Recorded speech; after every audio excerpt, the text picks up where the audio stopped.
Bu Grace, Bu Grace, Bu Grace, Bu Grace, Bu Grace boleh posisi kamera webcam laptopnya agak ke bawah. Iya, sip. Cukup, Bu. Seperti ini ya, Bu ya.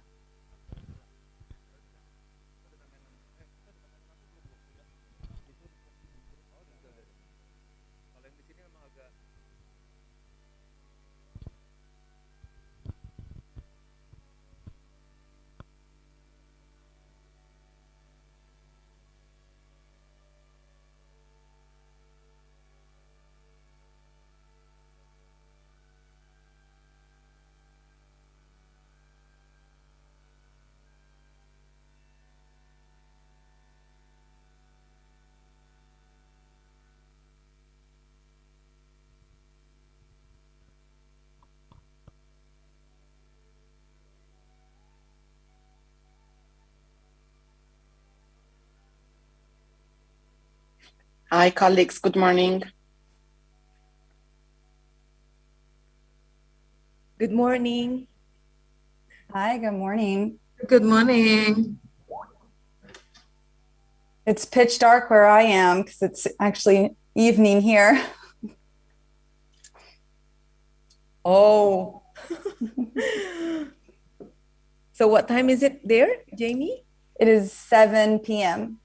Oh, 7 p.m. All right. So we are, yeah. Good What morning, time is it ladies at and your place, gentlemen. Prof. Akiko? Almost 11 a.m. All right. 2 hours ahead. Good luck for everyone. We Thank will you. start our event in 5 minutes. So everyone get ready. Can I just do an audio check, please? Can you hear me okay? Clear. Okay, thank Yes, you. me too. Am my audio okay? Also clear for me. Thank you. Ibu Grace boleh tolong cek suaranya, Ibu? Okay. Is it good? Okay, good, clear. Thank you.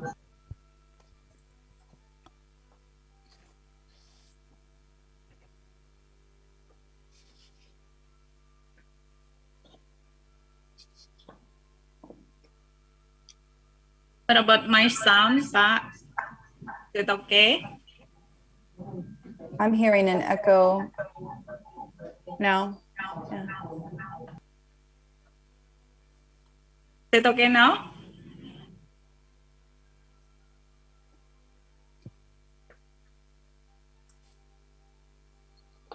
So, Ibu Leni, can you please check again? Yes, test 1, 2, 3. 1, 2, 3. Is it okay now? That's good. Yeah. Okay. Thank you.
Sudah. Tes 1 2 3.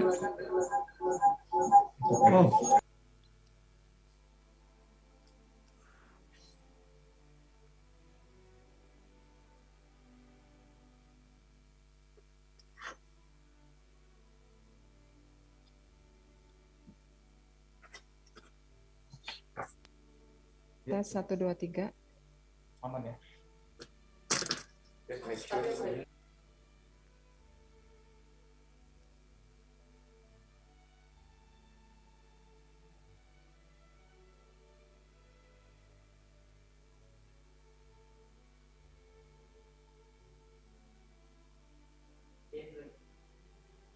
Tes 1 2 3.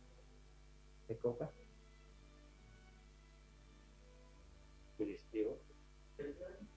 Suara. Tes 1 2 3.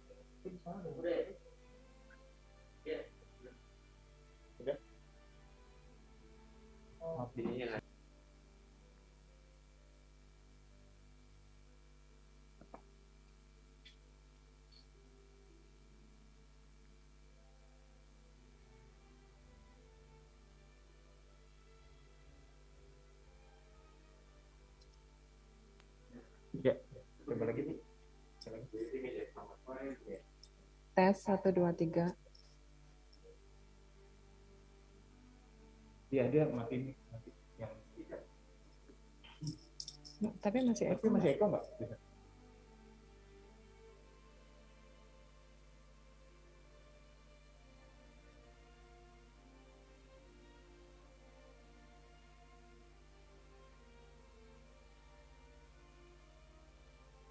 Tes 1 2 3.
Ima, apakah sudah bisa mulai?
Ladies and gentlemen, good morning from Jakarta, Indonesia.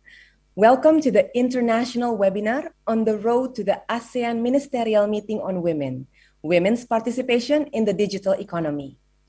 This webinar today is hosted by the Indonesian Ministry of Women's Empowerment and Child Protection, Republic of Indonesia, in collaboration with MicroSave Consulting, MSC, and organized by Inke Maris and Associates Consultants. This webinar is part of the 4th ASEAN Ministerial Meeting on Women as a platform for the ASEAN policy dialogue in promoting women's economic empowerment in rapidly evolving digital economy. We welcome and thank everyone for attending our webinar today. On this very occasion, allow me to welcome Her Excellency Ibu Bintang Puspayoga, Minister for Women's Empowerment and Child Protection, Republic of Indonesia. Her Excellency Ibu Sri Mulyani Indrawati, Minister of Finance, Republic of Indonesia. Professor Akiko Yamanaka, Special Advisor to the President of ERIA, former Vice Minister for Foreign Affairs of Japan, and Special Ambassador for Peacebuilding of Japan. Ibu Leni and Rosalind, ASEAN Committee on Women, ACW, Vice Chair, and the Deputy Minister for Gender Equality in the Ministry of Women's Empowerment and Child Protection, Republic of Indonesia. Jamie M. Zimmerman, Gender Lead, Financial Services for the Poor, Global Growth and Opportunity, Bill and Melinda Gates Foundation. Cecilia Tinoni, Statistics Specialist, UN Women, Regional Office for Asia and the Pacific. Chandra Sugarda as our moderator today.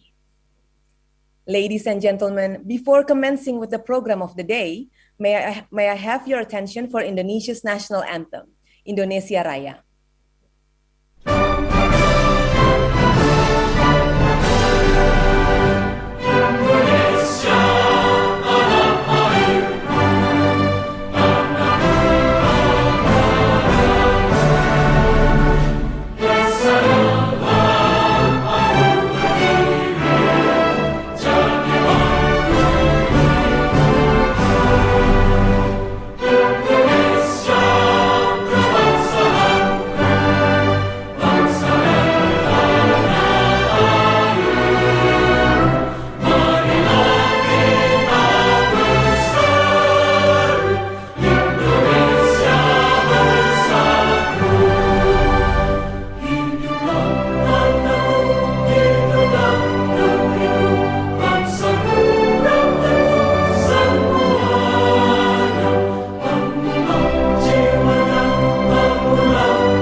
Ladies and gentlemen, this international webinar on women's participation in the digital economy aimed to promote and strengthen understanding and prompt response of ASEAN leaders, policy practitioners and advocates, academics, and relevant stakeholders on women's participation and their economic empowerment in the context of digital economy. The webinar is also designed to showcase ASEAN and outside ASEAN's best practices and experiences, as well as challenges of digital and financial inclusion advocacies. To begin our webinar today, we invite Her Excellency Ibu Bintang Puspayoga, Minister for Women's Empowerment and Child Protection, Republic of Indonesia, to deliver the first keynote speech. Please welcome Minister Bintang Puspayoga.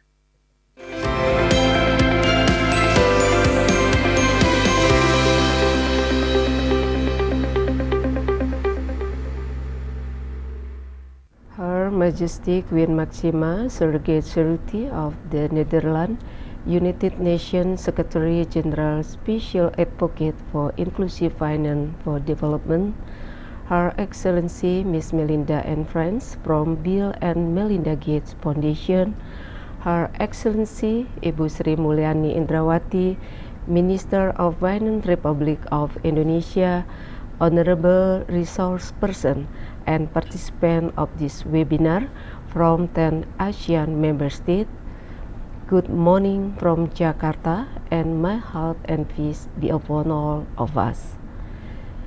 It's an honor for us at the Indonesian Ministry of Women Empowerment and Child Protection to hold this very important webinar on women and digital economy. This webinar is a series of events of the 4th ASEAN Ministerial Meeting on Women. We mix digital economy and financial inclusion, the theme of current ASEAN Ministerial Meeting. We are confident that this is relevant and pivotal with what the Southeast Asian countries and the world face today, as world is changing very fast toward this issue. Ladies and gentlemen, Indonesia currently has 270.2 million population, making us the 4th most populated countries in the world, and in the same time, the most populated ASEAN member state.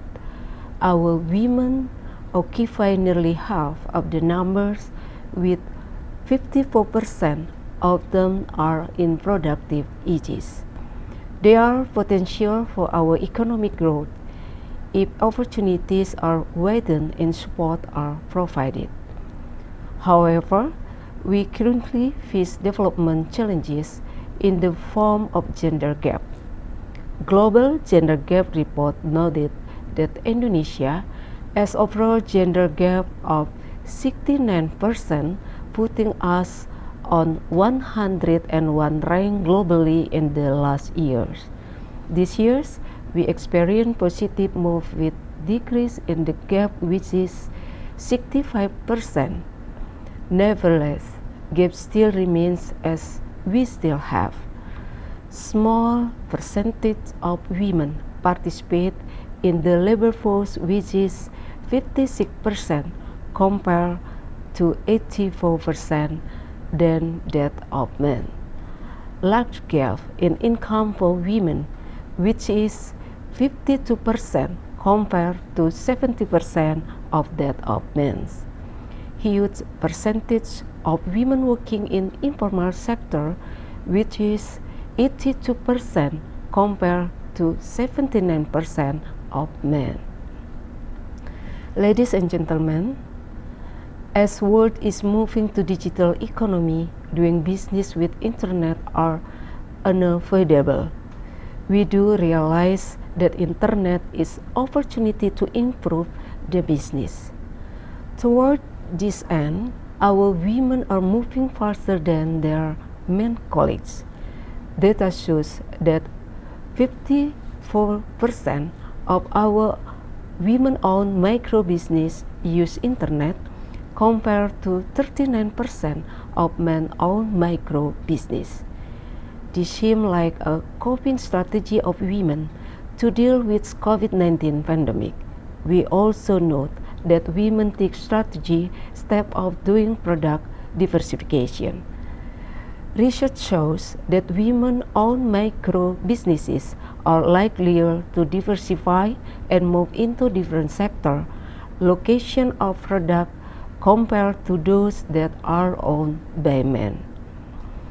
In terms of financial literacy, we have positive trend where account ownership increased at an equal rate of 6% among both men and women. However, less women use financial service than that of men. The good news in the last year, there was an increase of women using financial service, and this is a good start for us to boost financial inclusion toward gender equality in this area. Ladies and gentlemen, as part of our continuous effort to advance women's status, we currently have flagship program consisting of 5 priority programs to improve the status and support our women.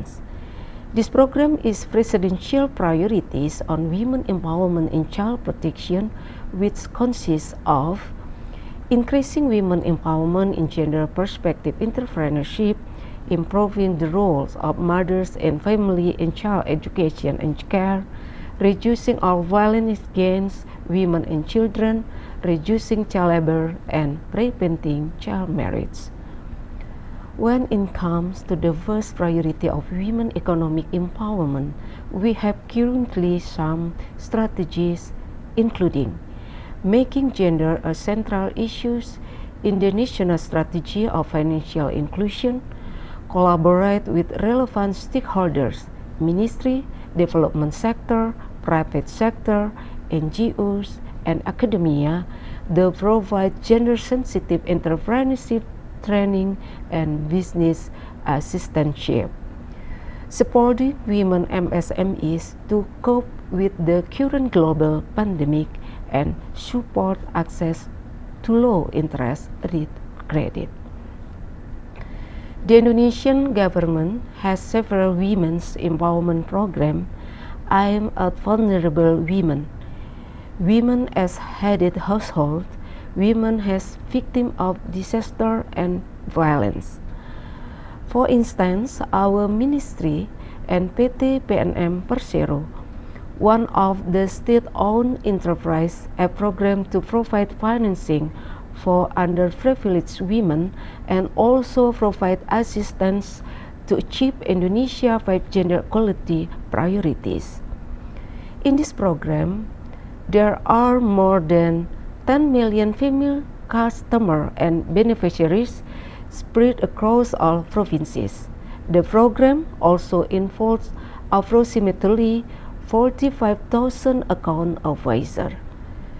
They will provide access to funding and coaching for women.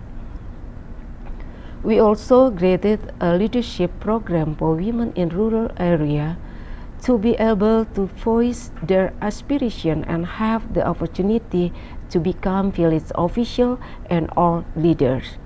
Why those in rural areas? Because most of our people live in this area and many of our women are experiencing lots of gender-based problems.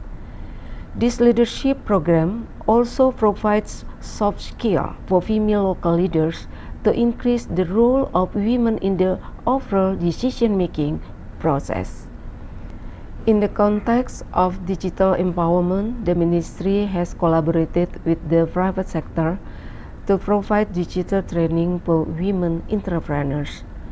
We also organize a digital and business literacy training for women in the home industry, including digital and financial literacy, operational skill, and accessing new markets. COVID-19 is forcing businesses to adapt more quickly to the digital era.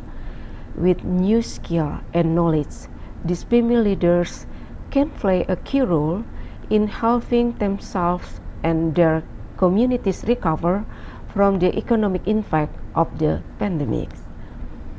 Ladies and gentlemen, before I close my statement, I would like to give my appreciation to MicroSave, who makes this webinar happen, and also for the opportunity to deliver our program related to strengthening women empowerment through digital economy. When women are empowered and children are well protected, prosperity will be available for all. Thank you. Thank you, Minister Bintang Puspayoga, for the keynote speech. Now we invite Her Excellency Ibu Sri Mulyani Indrawati, Minister of Finance, Republic of Indonesia, to deliver the second keynote speech. Please welcome Minister Sri Mulyani Indrawati.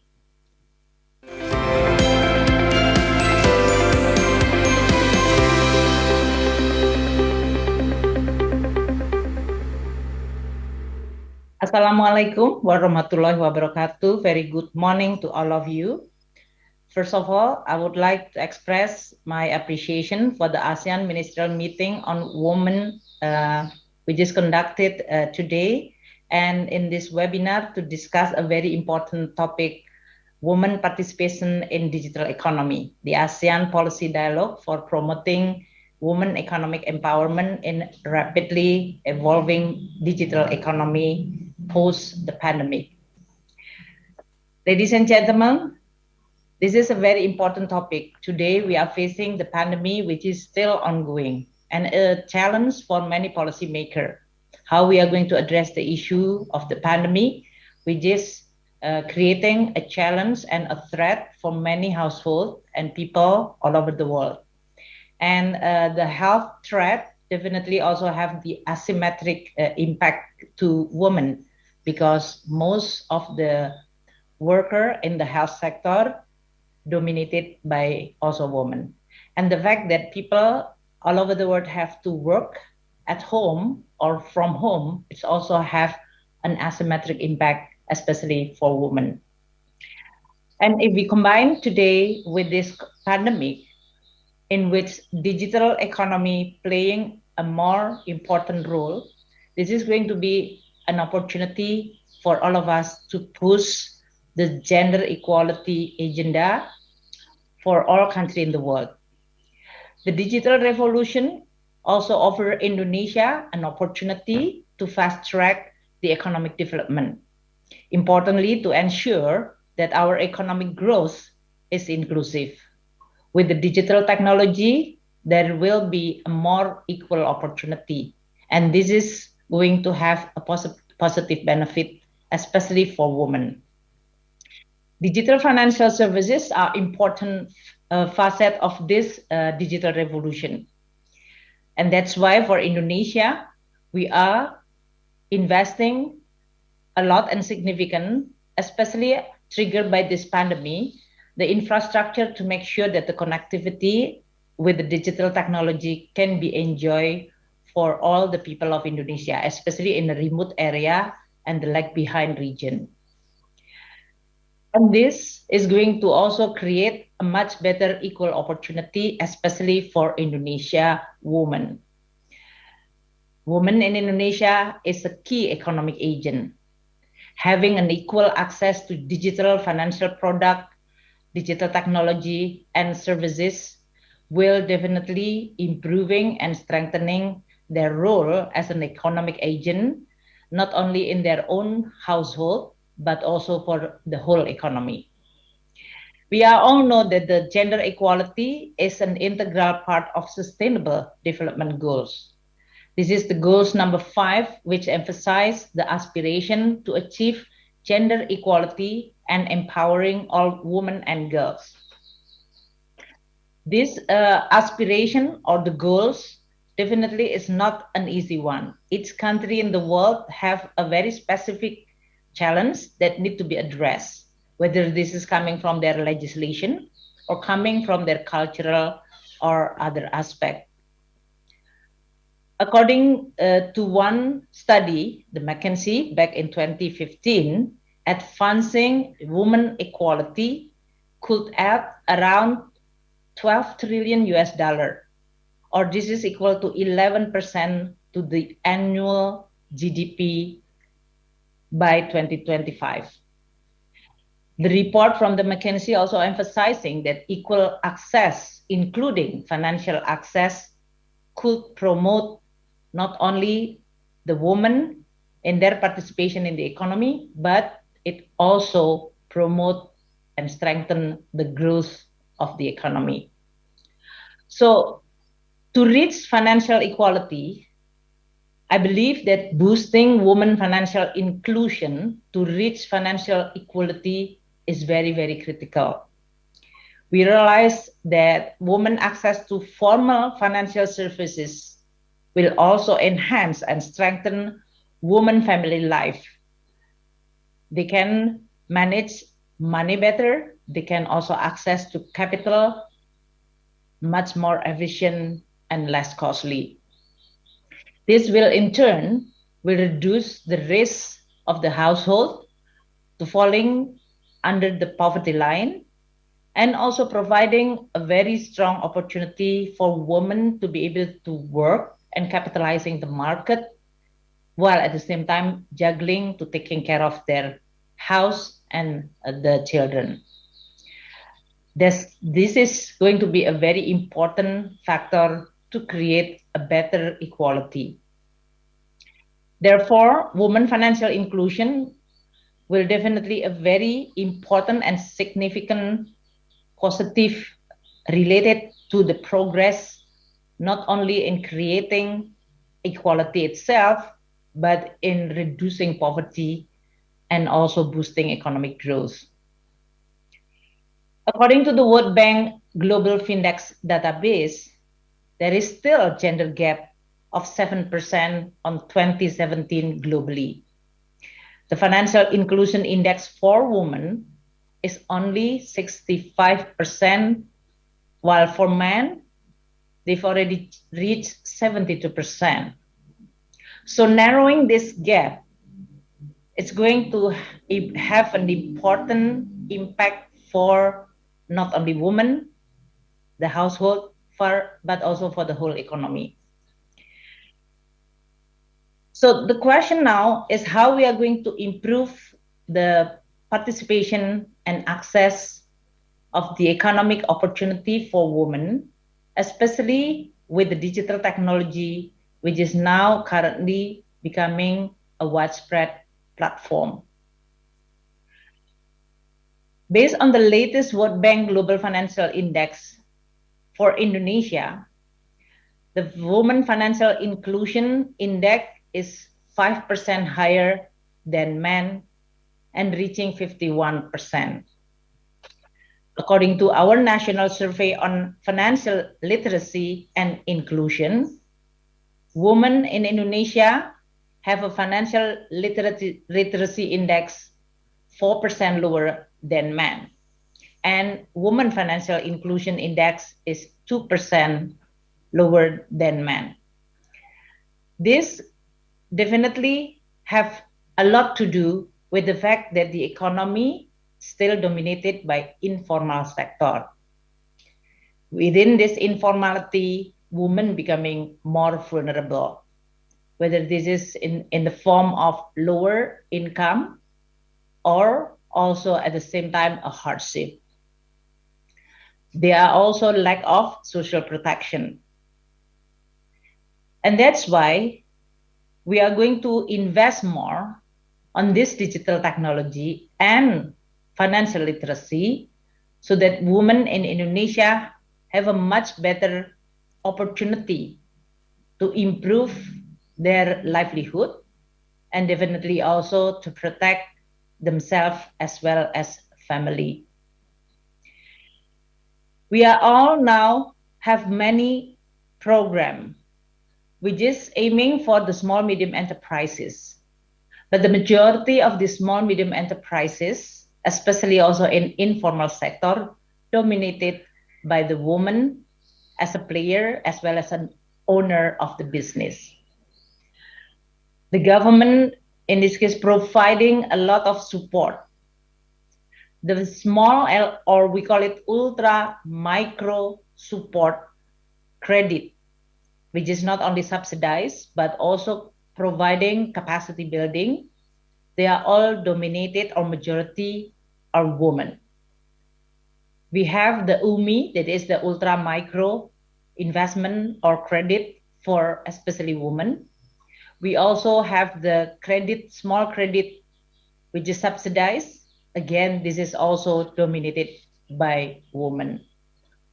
All this support combined with the investment on the digital technology, infrastructure, as well as financial literacy will hopefully boosting the woman participation in the economy, but most importantly will provide equal opportunity for the woman to be able to improve their life and livelihood. On the Indonesia social assistance is also implemented with the gender lens in their design as well as the implementation of the policy. Our family hope which is consists of 10 million family receiving government social assistance, they are mainly received by the woman as the head of household. This is because they are all more using these resources dedicated for the well-being of their children. We also providing this assistance through the digital cash transfer, meaning that we are also promoting financial inclusion for especially the lowest income household in Indonesia. This is all again policy of the government on the social front, but we put it the gender lens as well as the financial inclusion. If you combine this social assistance with the support from the government in the form of credit, then you are going to have a much better complete financial inclusion. Not only that they are opening the saving, but they are also starting to access of the capital and also technical assistance so that their business is going to get better and thrive. The Minister of Finance, in this case, which is providing the budget support for the poor and the most vulnerable, is also providing this and designing the policy together with the line ministry with the gender perspective in mind. Let me share you how the Indonesia is promoting the gender equality, social inclusion, and at the same time also investing in or using the digital financial technology to make a significant progress. I think we have to address 4 areas of concern. First, financial product and services. How we are going to be able to provide a product that meet women's preference and characteristic. With the emergence of digital economy, there is definitely an opportunity for all of us to always diversify and designing a specific product that fit with women, especially when they have to juggle their life in taking care of the family and at the same time in the economy. The government of Indonesia and regulators encouraging digital innovations that could accelerate financial inclusion. Many of the government, not only social inclusion program, but also on the economic inclusion program, provided with the objective of empowering women as a head of household or as a player in economy. As I mentioned earlier, the program, for example, like Mekar, this is how we are going to provide technical assistance while at the same time also providing access to credit for many women business, small, medium enterprises, so that they are going to be able to get not only technical assistance, but also access to credit. We also introduced the smallest ultra micro credit. This is again dominated by the woman as a recipient. By 2020, our ultra micro program has allocated 3.2 for the 3.2 million women. These are 93% of the total recipient. The second element for all of us to be able to push the gender equality, social inclusion, and using the digital economy is, of course, providing digital financial education. Again, financial literacy is very important. We are all need to make sure that the digital education or digital financial education will be simple enough for especially women to be able to understand quickly and make a better use, not only the digital technology, but also financial product. Government of Indonesia since 2020 has launched what we call it National Women Financial Inclusion Strategy. This strategy aiming to promote access to finance for Indonesia women in a way that accommodate women diverse need, also their different interests and background. And the mission of this strategy is to provide a comprehensive gender responsive program to improve access to formal financial services, while at the same time ensuring all Indonesia women are equipped with financial skill, or in this case, digital finance literacy. As the National Women Financial Inclusion Strategy, which is launched as a product for all of us to be able to translate the political commitment to become a concrete program and action. Women in Indonesia who has the knowledge, capacity, and opportunity to grow is going to be a plus, or in this case, a positive factor, not only to create equality, but also in strengthening the resiliency of economic growth in Indonesia. Our commitment to provide fair and inclusive financial services and program which is responsive to women needs and taking into account various gender barriers, including the need or the fact that many women have to take care of their household and also their vulnerability to the poverty, including discriminatory social form, will definitely require a lot of innovative approach in terms of product as well as the financial digital technology that can access directly to this woman. The third element, which is also equally important to push forward gender equality, social inclusion, is from the regulatory as well as the policy framework. Government and regulators should provide equal treatment in the level of policy and regulation. Why we have to make sure that this is an equal treatment? Because many women, the fact they are facing a much more obstacle and hindrance, whether this is coming from family norm, social norm, or even from the legislation, creating additional barrier for many women to be able to participate in the economic activity. So under the leadership of President Jokowi, we have introduced several policies to further and to make a progress on this gender equality, especially removing the obstacle for women to participate in the economy and especially in their access to finance. Many government programs, especially on the health and education and social protection, including our funding directly to the village level, directly or indirectly will benefit girls and women.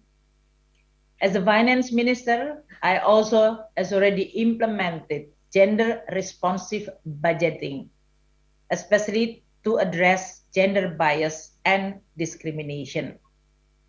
A step still need to be taken toward accountability of women's rights, but also on a greater transparency, which can shape economic policy that hopefully will create a real progress for social equality.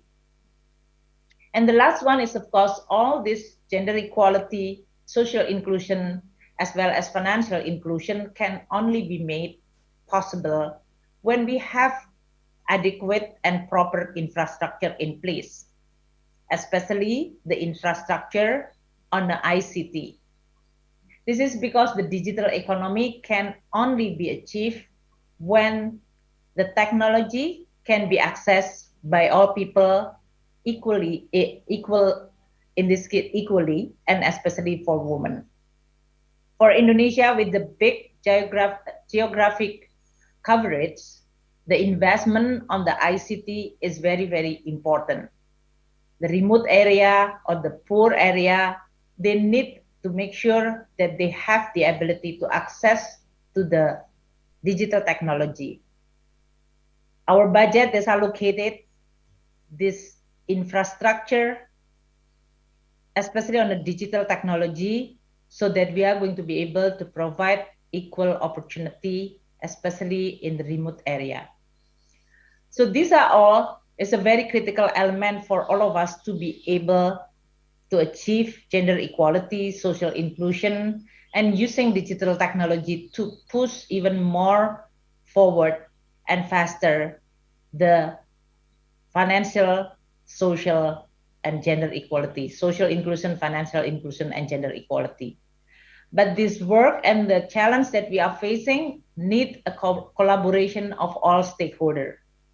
The synergy and collaboration among all parties is critical, and learning from other countries or other areas which make a lot of progress is going to be equally powerful.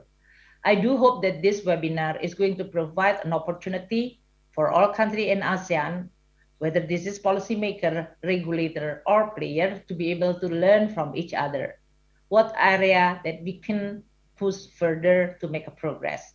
What area that we have to address in order for us to be able to provide a better equality, whether this is on the gender lens perspective or on the financial inclusion.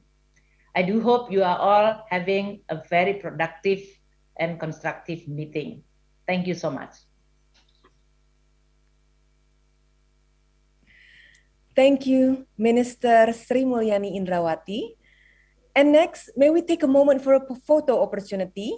I want to invite all speakers and moderator in the Zoom room to take a photo. Please look at the camera and smile. And one more time. 1, 2, 3. Great, thank you. Great, thank you. Ladies and gentlemen, we will move on to begin the panel discussion. I would like to invite Chandra Sugarda, Gender, Disability, and Social Inclusion Specialist as our moderator today.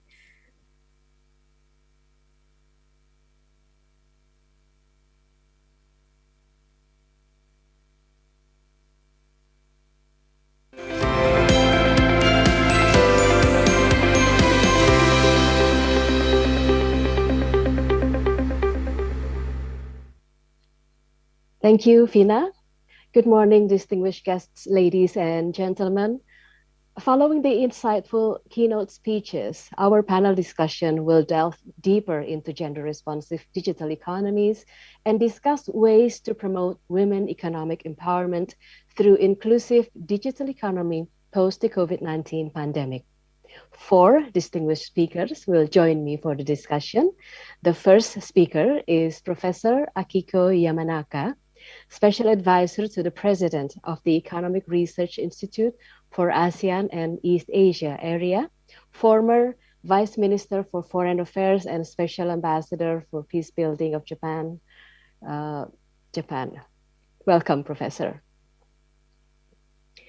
The second speaker is Ms. Leni Rosalind, ASEAN Committee on Women, ACW Vice Chair and Deputy Minister for Gender Equality at the Ministry of Women, Empowerment and Child Protection, Republic of Indonesia.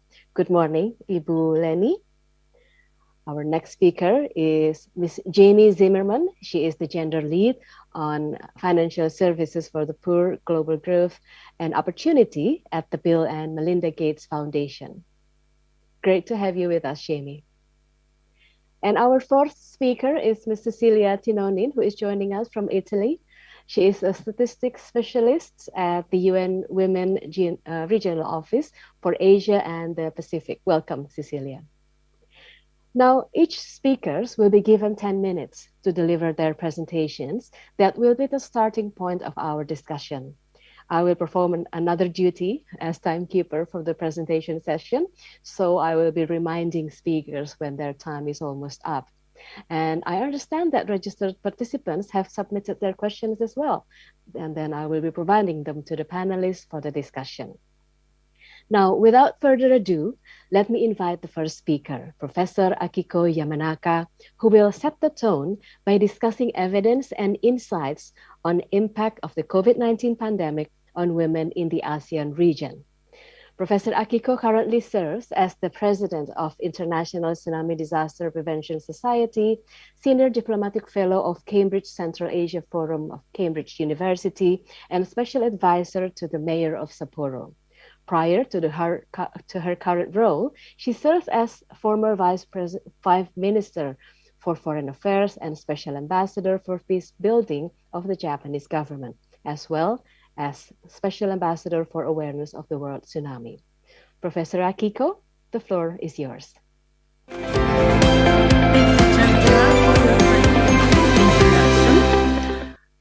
Her Excellency Bintang Puspayoga, Her Excellency Sri Mulyani Indrawati, and distinguished speakers, ladies and gentlemen, it is my great honor to be here at this very important and timely discussion. Since the beginning of the pandemic at ERIA, we have been actively in researching, analyzing how this global health and economic crisis is affecting women across ASEAN. Today, I'm going to present some of our key findings so far. Slide. As during other pandemics throughout history, women globally and across ASEAN have been disproportionately affected by the COVID-19 pandemic and are more at the risk of losing their jobs than men. That is for many reasons. Women tend to overrepresented in sectors heavily affected by the pandemic, such as tourism and hospitality, and or at risk from automation, a phenomenon that the pandemic may accelerate, such as retail, textile, clothing, and footwear. Another reason is that the majority of women entrepreneurs across ASEAN runs or manages micro, small, and medium-sized enterprises, in other words, MSMEs, which are significantly more at risk of bankruptcy in times of economic downturns like pandemic times, compared with larger firms for which access to capital is less of a constraint. Slide.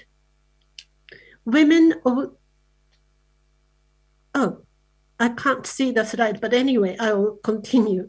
Women also have less access to opportunities linked to the digital economy, and this is of critical importance given the rapid acceleration of the digital economy across ASEAN. Many of the post-pandemic recovery jobs will be digital-related or digital-enabled. However, so far, the ASEAN digital economy success story has predominantly benefited men. Women, especially in rural areas, do not have access to the same opportunities, and risk continues to be worse of the future, thus enlarging the digital gender divide across ASEAN. Addressing this divide represents both a social imperative and an economic opportunity, as an increased participation of women in the digital economy can significantly contribute to the post-pandemic economy recovery. A growing body of research also points to the fact that diversity, including gender diversity, fosters creativity and innovation, which are very needed to find solutions to complex problems like the ones we are currently facing during the pandemic. Compared with other regions in Asia, ASEAN countries have relatively high levels of digital gender equality with respect to basic access metrics. Various metrics and assessments score ASEAN member states higher than the Asia-Pacific average on the measure of gender digital inclusion. For instance, computer use is very even between male and females. The same is broadly true for mobile phone use and internet use. Slide. However, evidence shows that women lag behind in terms of participation in more advanced types of access to the digital economy, in particular access to skills entrepreneurship opportunities, and leadership positions. Even if the situation is improving, ASEAN girls and women are still underrepresented in science, technology, engineering, and mathematics, so-called STEM, education, jobs, and career opportunities. When technology-related programs such as STEM, ICT, and engineering are separated out, it becomes clear that women in science are specializing more in the health sciences and much less in technology and math-oriented programs. Moreover, high female education in technical fields does not appear to translate into equally high female representation in related professions. Women have limited representation in advanced technology jobs that require higher skill levels and are better paying. While the number of women entrepreneurs across ASEAN was growing before the COVID-19 pandemic, the majority of ASEAN women entrepreneurs owns and manages MSMEs with more limited use of sophisticated digital tools, if any. This means that women entrepreneurs across ASEAN are less likely to be able to compete and thrive in the digital economy. It is not enough for women to have jobs in the digital economy. The types of jobs also matter. In particular, the ability of women to progress into top management and policymaking roles determines the extent to which women can have an equal voice in the development of systems that affect their lives. Furthermore, there are economic benefits to including women in decision-making positions. A recent study found that companies with more than 30% female board members performed better financially than companies with no female board members. However, research in different contexts points to lack of women in top management and executive positions in ASEAN. To increase participation in the digital economy, it is also critically important to provide a safe environment for women and girls. This involves fighting cyber violence, discrimination, biases, and stereotypes affecting women. Moreover, artificial intelligence and machine learning tools depend on data to train the algorithm that run their processes. The quality and representativeness of the training data therefore shape the type of knowledge the system acquires. This can have serious consequences when the systems are used for automated decision-making. Already evidence is emerging that algorithms tend to have embedded racial and gender biases that lead to discrimination. To promote and increase the participation of women in the ASEAN digital economy, policymakers across the region may wish to consider the following steps. First, policymakers need to reject cyber violence and fight potential discrimination biases and stereotypes that exacerbate the digital gender divide. Second, policy programs supporting the post-pandemic economic recovery in ASEAN need to explicitly make reference to the digital gender divide and include initiatives to narrow it. Third, the business sector has an important role to play to promote equal participation of women in the digital economy. This is why public-private partnerships and collaborations are critical in this respect. Fourth, there is growing need to invest and focus efforts not only on basic digital access, but also on more advanced types of access to the digital economy, including STEM skills, jobs, and careers, leadership positions, and data-driven entrepreneurship. Finally, I'd like to introduce 3 key phrases to remember. 1, ensuring social resilience. 2, addressing common interests. 3, establishing an age of balance. Working and working together will build a much safer world community with providing education, lifelines, and even infrastructure support, regardless of any differences in race, religion, color of skin, and nationality, and can only make the world stronger and more resilient. In closing, let me introduce the words of late Letishina Ramos Shahani, the Secretary General of the UN Decade of Women's World Conference in Nairobi, 1985. Later, she became Senator of the Philippines, and I became Vice Minister for Foreign Affairs of Japan, and we worked together for the Vocational Training Center for Women.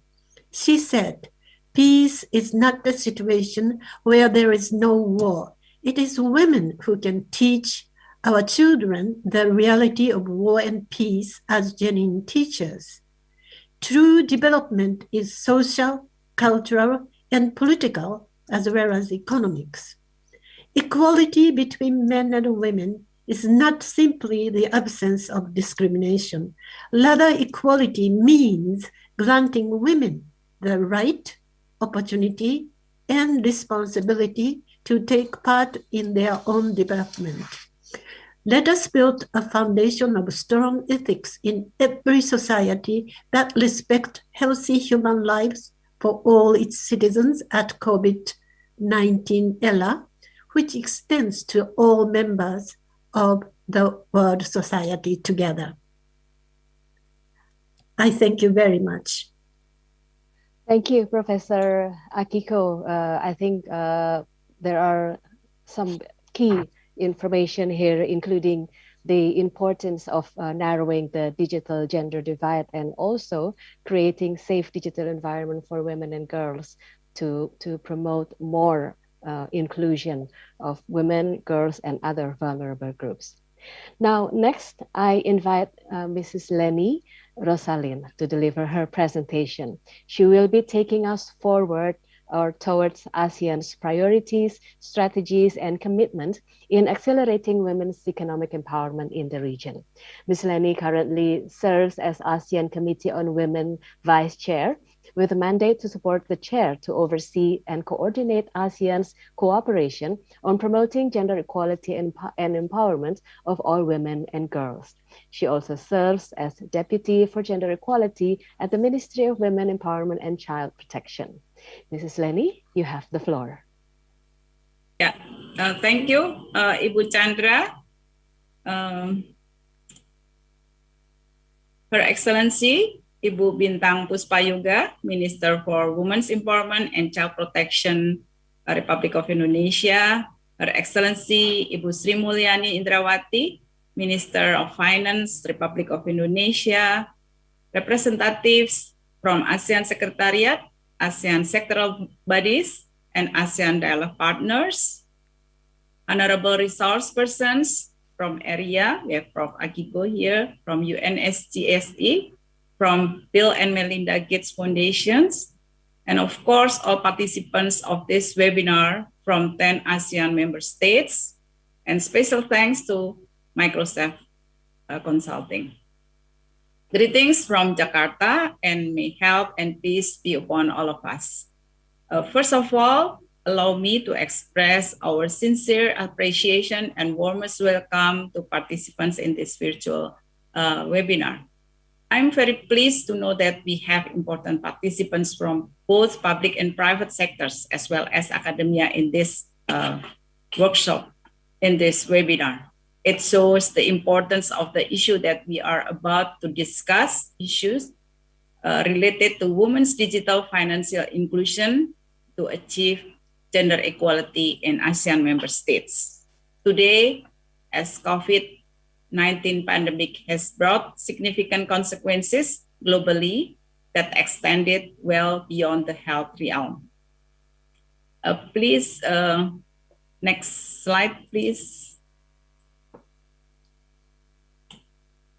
Distinguished resource persons, participants, ladies and gentlemen. ASEAN, the group of 10 states in Southeast Asia, has currently 676.8 million population. It's the equivalent of 8.6% of world population. Women occupy nearly half of the total population. For Indonesia, especially the biggest country in the region, is currently inhabited by more than 270 million, with almost 50% of them are women. This makes the country as not only the most populated in ASEAN, but also the 4th most populated country in the world. It's only outnumbered by China, India, and the United States. Next slide, please. The high number of women in ASEAN is prospective when it comes to economic recovery and growth, provided that opportunity is widened and support is provided. In fact, ASEAN Development Bank study estimated that removal of gender inequality will improve aggregated income of about 6.6% and 14.5% after 1 or 2 generations, while corresponding per capita income will be higher by 30.6% to 70.1% in the hypothetical gender equality economy. We just heard from 2 ministers from their opening remarks that the high number of women in ASEAN is prospective when it comes to economic recovery and growth, with the condition that opportunity is widened and support is provided. Those 2 ministers underlined so many important points, and those are very fit to all of us in the ASEAN countries. We currently, next slide, please.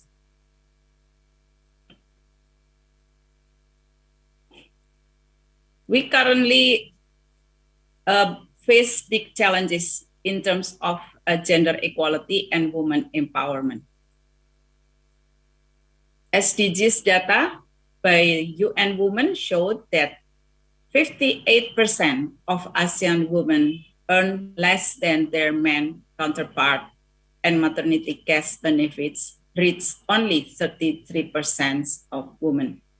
More women experience illness since the spread of COVID-19 virus, but only 70% of them are able to see doctors. 30% of women experience increase in domestic works compared to 16% of men.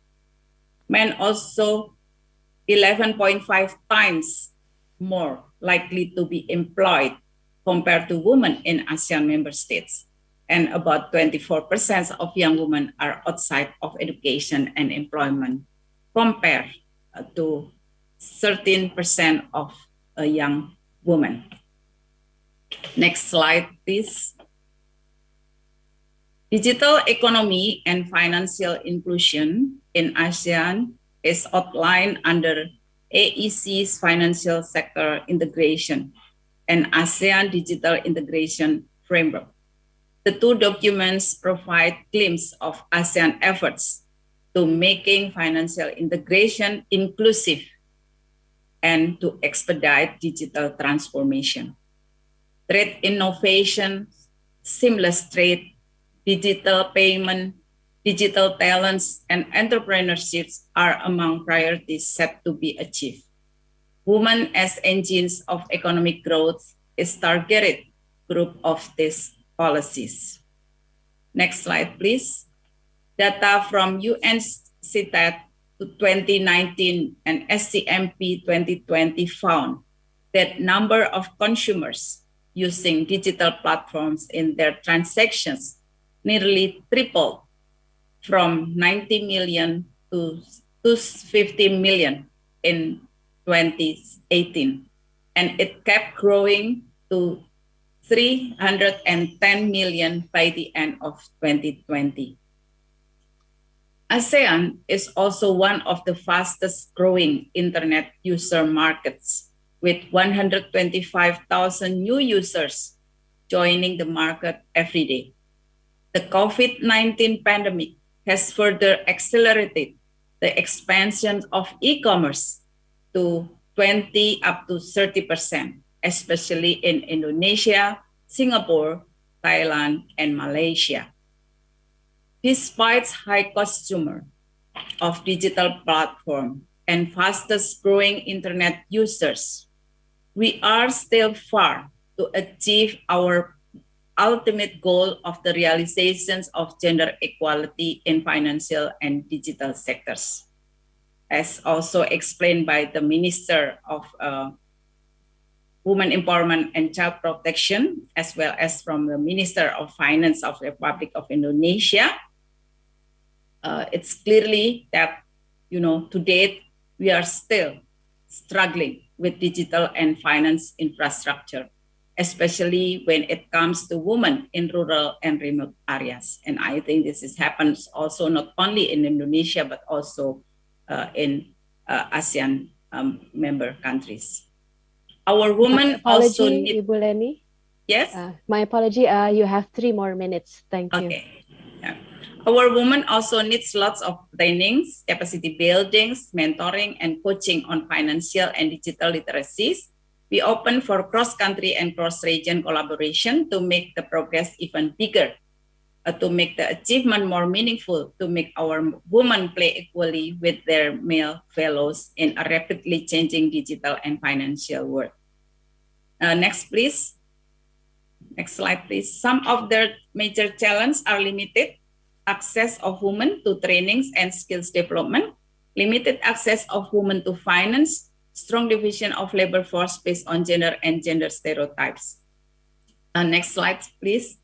Our ministry just finished initial study on this related issue we discussed today, which is financial inclusion and digital economy in different countries in ASEAN. The study tries to see how financial inclusion and digital economy are differently formulated in different contexts across the region. We dig more on first the common challenges that many women face before economic transformation or digital economy, as well as linkages in terms of what are the key factors that may potentially widen gender inequality in the digital space. And the second challenge is why women lack access to financial institutions and have limited participation in digital economy, particularly in the context of the COVID-19 pandemic response and recovery. Best practices in some ASEAN member states in the practice of digital economy and financial inclusion, and how the practice of digital economy and financial inclusion and how the country address the challenges of women and in assessing financial institution and enhancing participation in the digital economy. Next, please. I think from this study, we have finds, and you will see here that some challenges persist in digital economy, such as I mentioned also by those 2 ministers from Indonesia. First is about digital infrastructure, access to product and service, mastery in ICT, cultural barriers, as well as gender stereotypes and weak gender institutionalization. Next slide, please. The study also reveals some important things here, but I would like to underline the last point, which is women's access and participation to education and skills development of ICT, like the one happened in Singapore and Malaysia, are very high. The Singaporean government, in cooperation with educational institutions, has initiated programs that encourage the involvement of women in the STEM field. Next slide, please. The study recommends some key policy actions, including you will see from this slide about the increased gender responsive, and promote knowledge sharing, among others. Ladies and gentlemen, for us in Indonesia, next slide, please. For us in Indonesia, 48% of SMEs, as we know, use internet to penetrate online market during pandemic. In this area, our women are moving faster than their men colleagues. Data shows that 54% of our women-owned micro business use internet compared to 39% of men-owned micro business. This seems that like a coping strategy of women to deal with COVID pandemic. We also note that women take strategic steps of doing products diversification. And this research shows that women-owned micro businesses are likelier to diversify and move into different sectors, locations, or products compared to those that are owned by men. I would like to... Apology, Bu Leni. If you can wrap up because your 10 minutes is up. Thank you. With sets, I would like to share a bit in addition to what the Minister of Finance already explained, that we make it the central in the National Strategy of Financial Inclusion, as stated in the Presidential Regulation number 114 year 2020. So it's just issued last year, when women issues is strongly embedded in the policy, which is the form of presidential regulation. This year, our coordinating Minister of Economic Affairs also issued a circular letter to all government and financial institutions to request the formal use of women-owned business definition on their policies and programs. With the set, in the last slide, please. The last second. With the said presidential regulation, women is one of the main target of beneficiary, focusing on 7 priorities issues, namely women education and financial literacy, women MSMEs, women digital and financial service, access to insurance, consumer protection, as well as sex desegregated data. So this is this policy for Indonesia. I think if we are going to discuss and propose this to during the ASEAN minister meeting on women, so that other countries could adopt, or could use as a reference, because this is the first one in the region as well as in the world. That's we have a special woman national strategy for financial inclusion with a specific for women, and the focus for women in the 40% lowest income groups, for the workers, as well as women as a household managers. So my last point in this regard, I do believe today's webinar will encourage a more inclusive and prolific conversation among participants.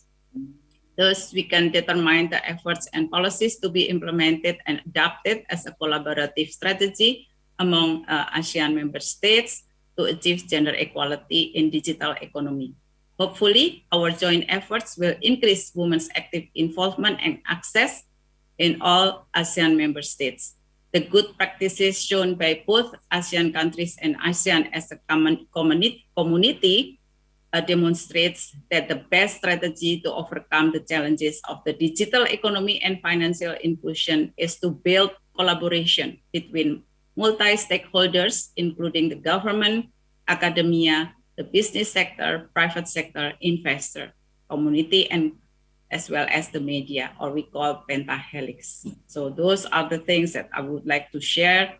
And of course, the result from this webinar could be also part of the inputs for all the ASEAN member states country, while we are going to have the ministerial meeting from October 11 up to October 15. So that's all, and I thank you very much. Thank you so much, Ibu Leni.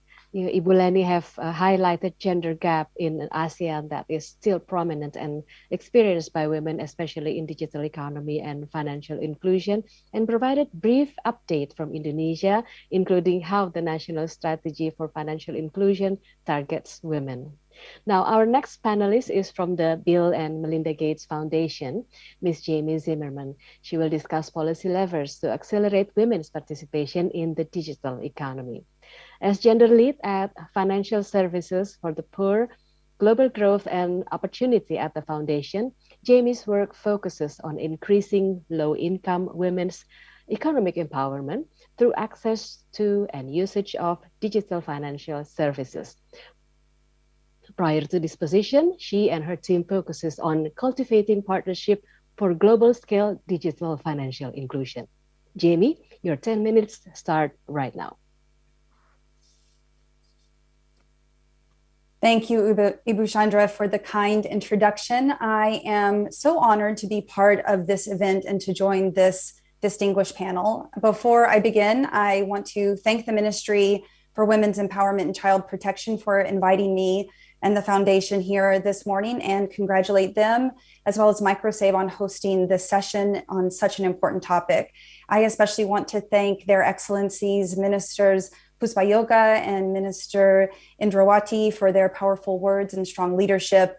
And as well, of course, a thank you to my fellow panelists, Professor Yamanaka, Ibu Leni, and Ms. Tinoni. I am so glad to be here and to share this stage with you. So, distinguished guests, the Gates Foundation has never been more committed to women's economic inclusion and empowerment. Some of you may know that our co-chair, Melinda French Gates, recently announced the Foundation's Generation Equality Forum commitment of $2 billion over the next 5 years for causes critical to advancing gender equality around the globe. A crucial element of that is ensuring that women can participate and benefit from the digital economy. On my team, we focus on promoting access to and use of digital financial services and see digital financial inclusion as a key enabler of the emerging digital economy and, importantly, women's economic empowerment within it. Digital financial services can make it easier and safer for women to open accounts, to make and receive payments from customers or suppliers, to manage expenses and investments, to apply for loans, and so much more. Platforms like Grab and Gojek or e-commerce sites would not be possible without digital finance. And these companies and services are creating new opportunities for women, as well as introducing new risks. As development actors, as policymakers and regulators, as private sector innovators, we must invest right now in opportunities for women while defending against potential risks. And that includes the very real risk of women's exclusion altogether as economies digitize. So what are some ways that we're seeing the digital economy benefit women? Next slide, please. The digital economy is creating new kinds of jobs. It's changing existing jobs and changing entire sectors in really profound ways.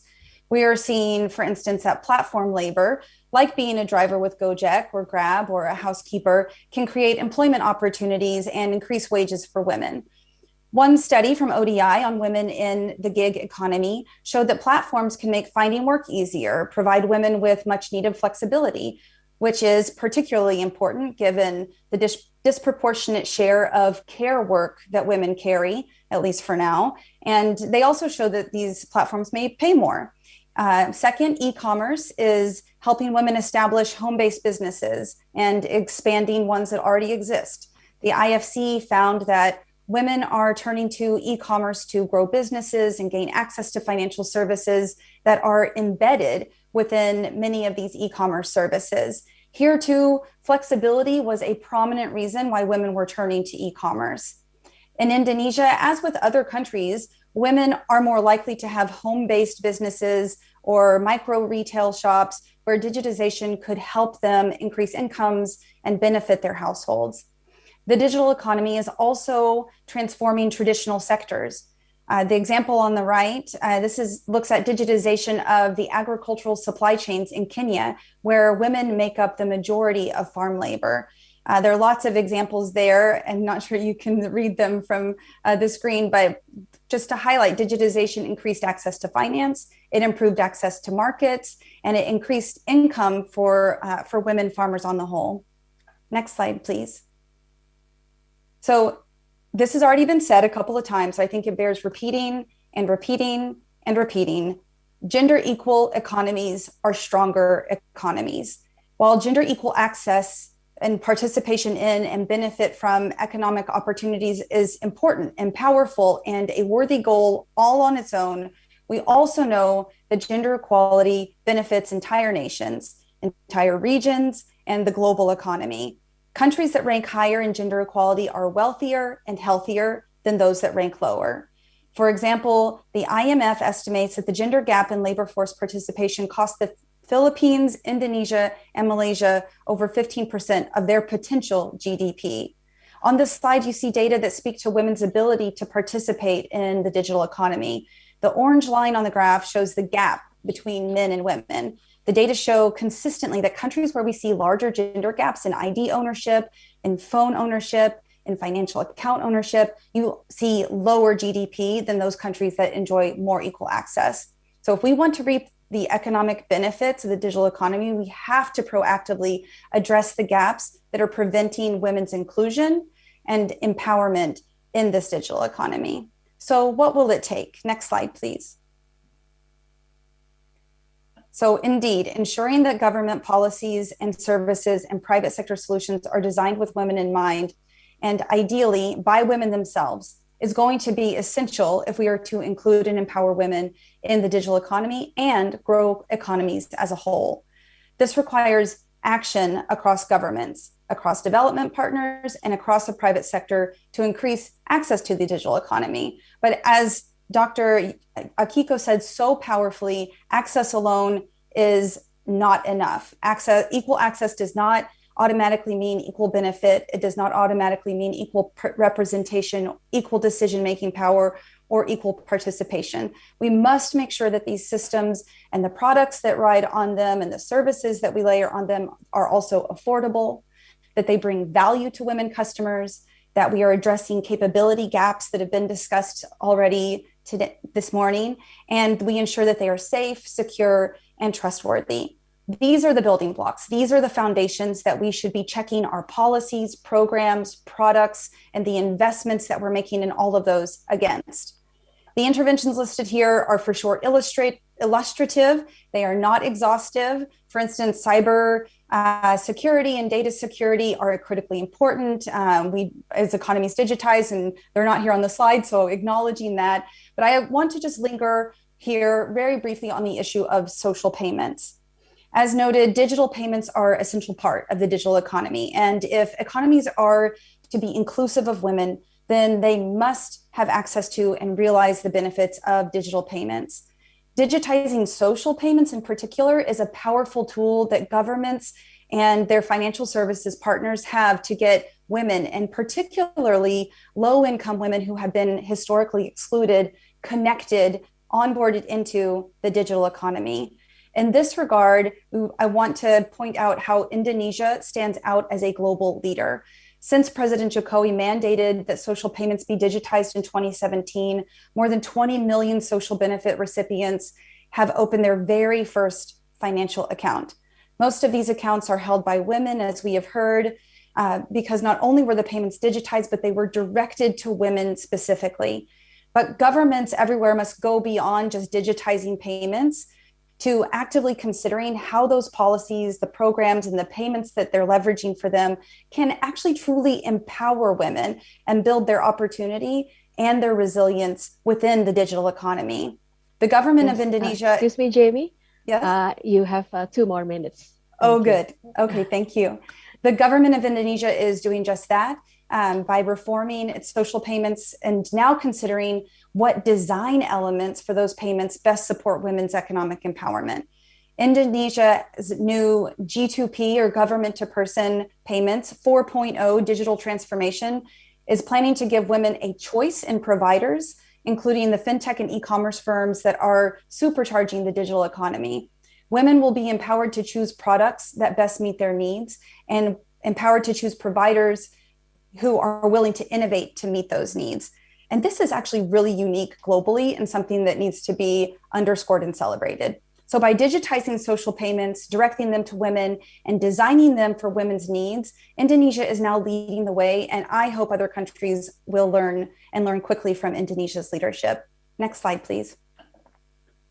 So just in closing, at the Gates Foundation, we have a vision that by the end of the decade, women everywhere will enjoy equal, ubiquitous access to digital financial services, that they can use easily, safely, and with confidence to manage their complex daily lives and to aid in any of their aspirations, any of the hopes and dreams that they hold. To be sure, we are investing our resources and energy to achieve this vision of strong, gender equal digital economies.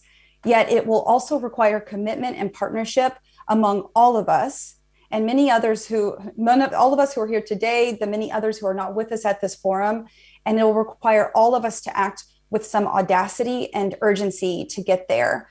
So we're really proud and grateful that we're sharing this vision with all of you, that we are on this journey with all of you, and we look forward to marching forward together. Thank you. Thank you very much, Jamie.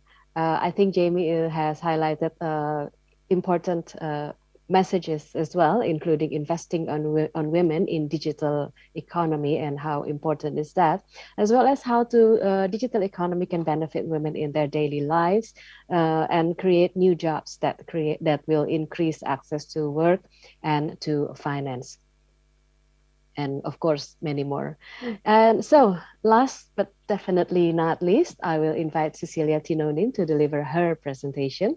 She will discuss opportunities and challenges in making financial inclusion work for women, including the effect of COVID-19 to micro small businesses. Cecilia is currently serving as statistics specialist at the UN Women Regional Office for Asia and the Pacific.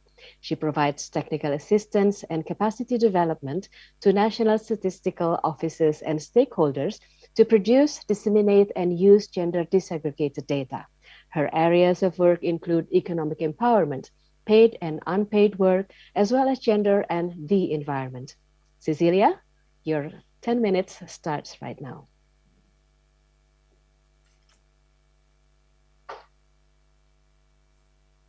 Many thanks, Chandra. Good morning to all participants and distinguished guests and speakers, and many thanks for inviting us to this very important conversation on women participation in the digital economy. We're deeply honored to present today a fairly recent research on the effect of COVID-19 on micro and small digital businesses in Indonesia. Next slide, please. My presentation will focus on 4 sections. I will give a brief overview of the report. The second section shows the main findings. The third section provides recommendations stemming from the research. And the final section concludes with an overview of gender responses approaches to COVID-19 in Asia. Next slide, please. So soon after COVID-19 was declared a pandemic and lockdown regulations were put in place in the labor market in view of safety protocols, there was agreement to assess the consequences of the pandemic on the most vulnerable segment of the labor market, including micro and small businesses. And this was particularly important in countries such as Indonesia, where more than 90% of the workforce is actually employed in small and micro businesses, nearly half of which are actually owned or run by women. So we had 3 fairly simple but fundamental questions, such as what is the effect of COVID-19 on micro and small businesses, particularly those that are women-owned? Are women and men coping, and how are they coping, and to what extent does digitalization help? And what is the support required to ensure that women-owned micro and small businesses can survive the negative effect of the pandemic? We run this research in a collaborative manner with UN Pulse Lab Jakarta, Gojek, BPS, which is the National Statistical Office of Indonesia, and we also receive inputs, very important inputs from the Commission on National Strategy for Financial Inclusion of Indonesia for the research design. Next slide, please. To assess and these three fairly fundamental questions, we use three data sources. First, an online survey conducted by BPS.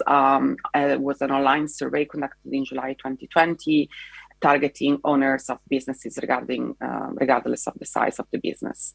The second component was a big data analysis and online survey for micro and small businesses that we conducted in collaboration with Gojek in October 2020.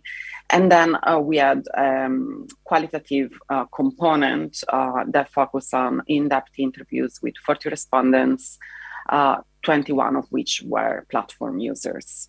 Just a note of clarification, when we speak about digital platform in the report, we mean online businesses that mediate work or services between service providers and customers. So there is a tripartite relationship between the client, the platform that has an intermediary role, and the food vendor, driver, the businesses on the other side. The report focuses in particular on food and beverage sector and in Indonesia. Next slide, please. For those who are interested, here is the link to the report. Next slide, please. In terms of findings, despite more man-owned businesses in Indonesia, it's actually women-owned businesses that use the internet the most to sell product.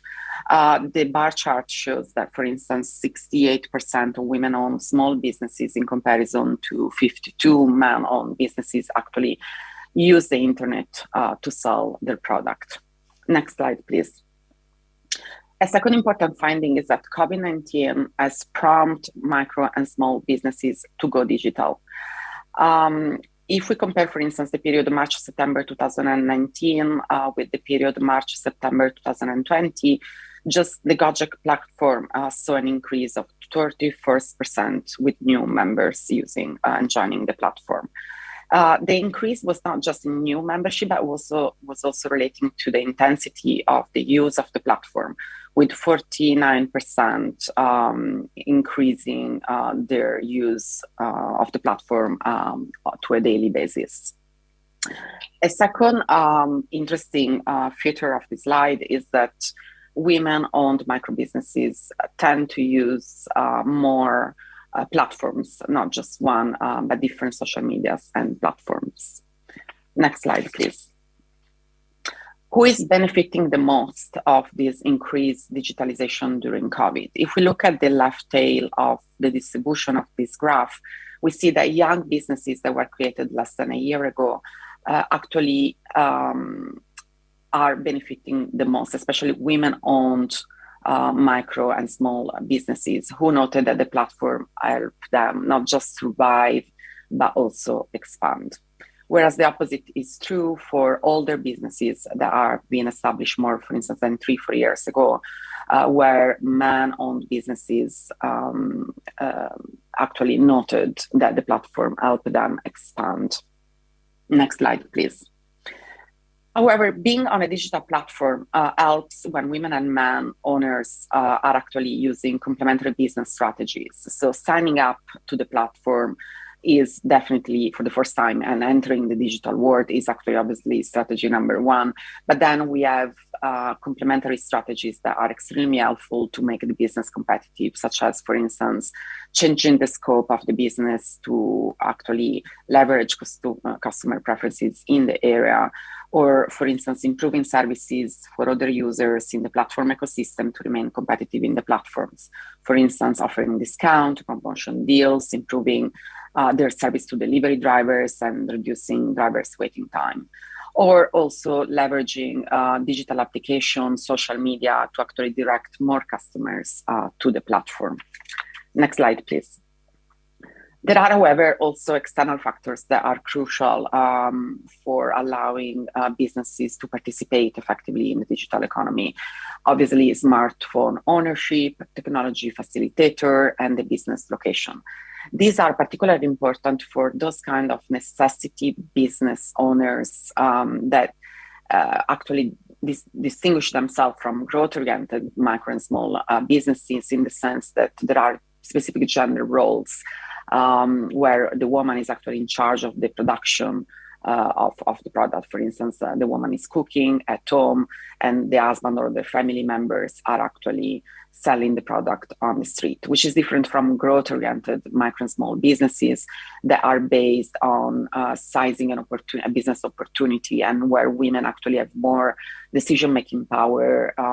These small businesses tend to have also employees, so the woman owner can actually focus on training and leveraging, for instance, the internet for attracting more customers. Next slide, excuse me, please. Cecilia, you have 3 Yes. more minutes. Thank you. Thank you so much. I think this is a very important slide in the sense that it shows that man owners are more likely to apply a wider range of strategies to combat revenues loss with greater access to finance and assets compared to women. We definitely note that women, yes, rely on digitalization, but more heavily probably than men. But when it comes to diversifying coping strategies during the pandemic, more women said they didn't have any coping strategy at all. And the access to finance and asset, as I said, was lower for women than men. Next slide, please. Also, in terms of recipient of the stimulus program, we noted among the 2,000 platform that the 2,000 micro small businesses that use the platform, that only few of them actually were recipient of stimulus programs in Indonesia. So if we move to the key findings, just to summarize, yes, digital platforms are helping micro and small businesses cope with the pandemic, with women-owned micro and small businesses benefiting the most. However, the extent to which digitalization could help depends on their business characteristics, complementary business strategies, and external factors. Digitalization alone is not enough to help micro and small businesses survive. We saw that men actually rely on wider range of strategies to combat revenue loss. Third, next slide, please. Third, digitalization is helping women and men owners balance work and home responsibilities, but this is less likely among women-owned necessity micro and small businesses. And fourth, many micro and small businesses in Indonesia are still offline, but access and affordability are not always the issue. So few recommendations stemming from the research are to invest in data collection and analysis. Next slide, please. And target women-owned micro and small businesses, particularly those in the informal sector that are actually hard to reach. Enhance access to technologies for women entrepreneurs, incorporate women-owned MSD prioritized in stimulus packages, address, obviously, the unequal distribution of unpaid domestic and care work to ensure women participation to the labor market and skills program, but also is important to leverage partnerships between government, private sector, and CSOs. So I'm going to end the presentation here. Thank you so much, and over to you, Chandra. Thank you so much, Cecilia. I think this study is very interesting, which focuses on women's micro small businesses, and you mentioned the importance of tripartite relation on digital platform within the businesses, and also the recommendation is also interesting, which I think one of the challenge in Indonesia and I think in ASEAN countries is data collection, gender disaggregated data collection, and we need to invest on that. Now, on that note, we are going to move on to the next session of this panel discussion, which is the Q&A. So we've heard the presentations from our esteemed panelists. And as mentioned earlier, some of our participants have submitted their questions, while others have submitted their question in the Q&A box of this platform. And now I will go through them with our panelists. The first round of question, for the first round of question, I will read 4 questions, 1 question each for each panelist, and then we can have start the discussion. So the first question is for Professor Akiko. This question is from Ibu Hendriani Silalahi of Kowani. The question is how to ensure that women participation is not being held back by the digital gaps. As we are aware, most areas of ASEAN countries consist of large segments of rural population, which still lack adequate access and development to skill and infrastructure. So this question is to you, Professor Akiko. And then next question is for Ibu Leni. This question is from Dr. Dewi Hanggraini, Dean of Faculty of Economic and Business of the Paramadina University. The question is, what are the concrete steps for an agile action plan and roadmap to empower the role of women, especially as entrepreneurs, with various risks that must be mitigated in post-pandemic to improve the welfare of the families? The third question is for Jamie Zimmerman. This is from Ibu Ratna Suyudi of Kowani. And the question is how to increase women's literacy in digital economy, as in Indonesia, we still experience gender divide in terms of technology access and usage. And the fourth question for Cecilia, this is from Dr. Dewi Hanggraini, Dean of Faculty of Economics and Business, University of Paramadina. The question is how to mitigate cyber risks and fraud in the context of promoting women's economic empowerment in rapidly evolving digital economy post-pandemic. Now I will start from Professor Akiko to answer the question. Professor? Can you hear me? Yes. Okay, clear. Thank you very much. Thank you very much for good question. I think that there are two things very important for this. And one is the politics.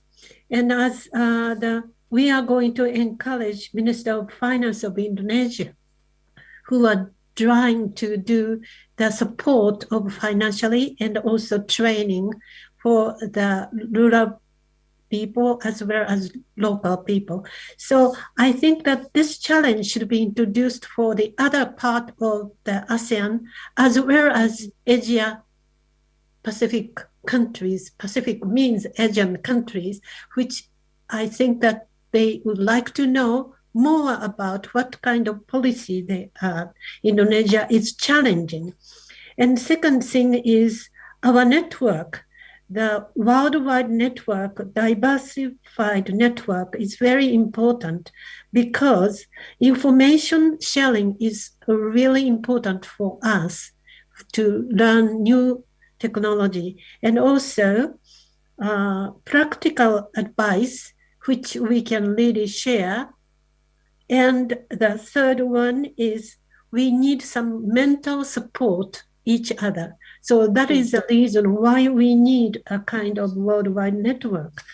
Actually, this morning, I learned that I am illiteracy of even using this digital webinar, I think that meeting, because I have done it so many times, but today I am not in the office, I'm in my hometown.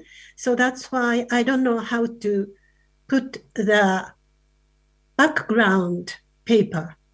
So many people at the office, at the, I think that the sponsor and also organizer helped me. And also at the beginning of my speech, the slides are mixed up. So if we are going to really try to access to the new technology, we found out that many things has happened, but we can help, we can support each other very much. So that's why I think that really appreciate the challenge of Indonesian Minister of Finance, and also this kind of actually meeting can really make a network stronger.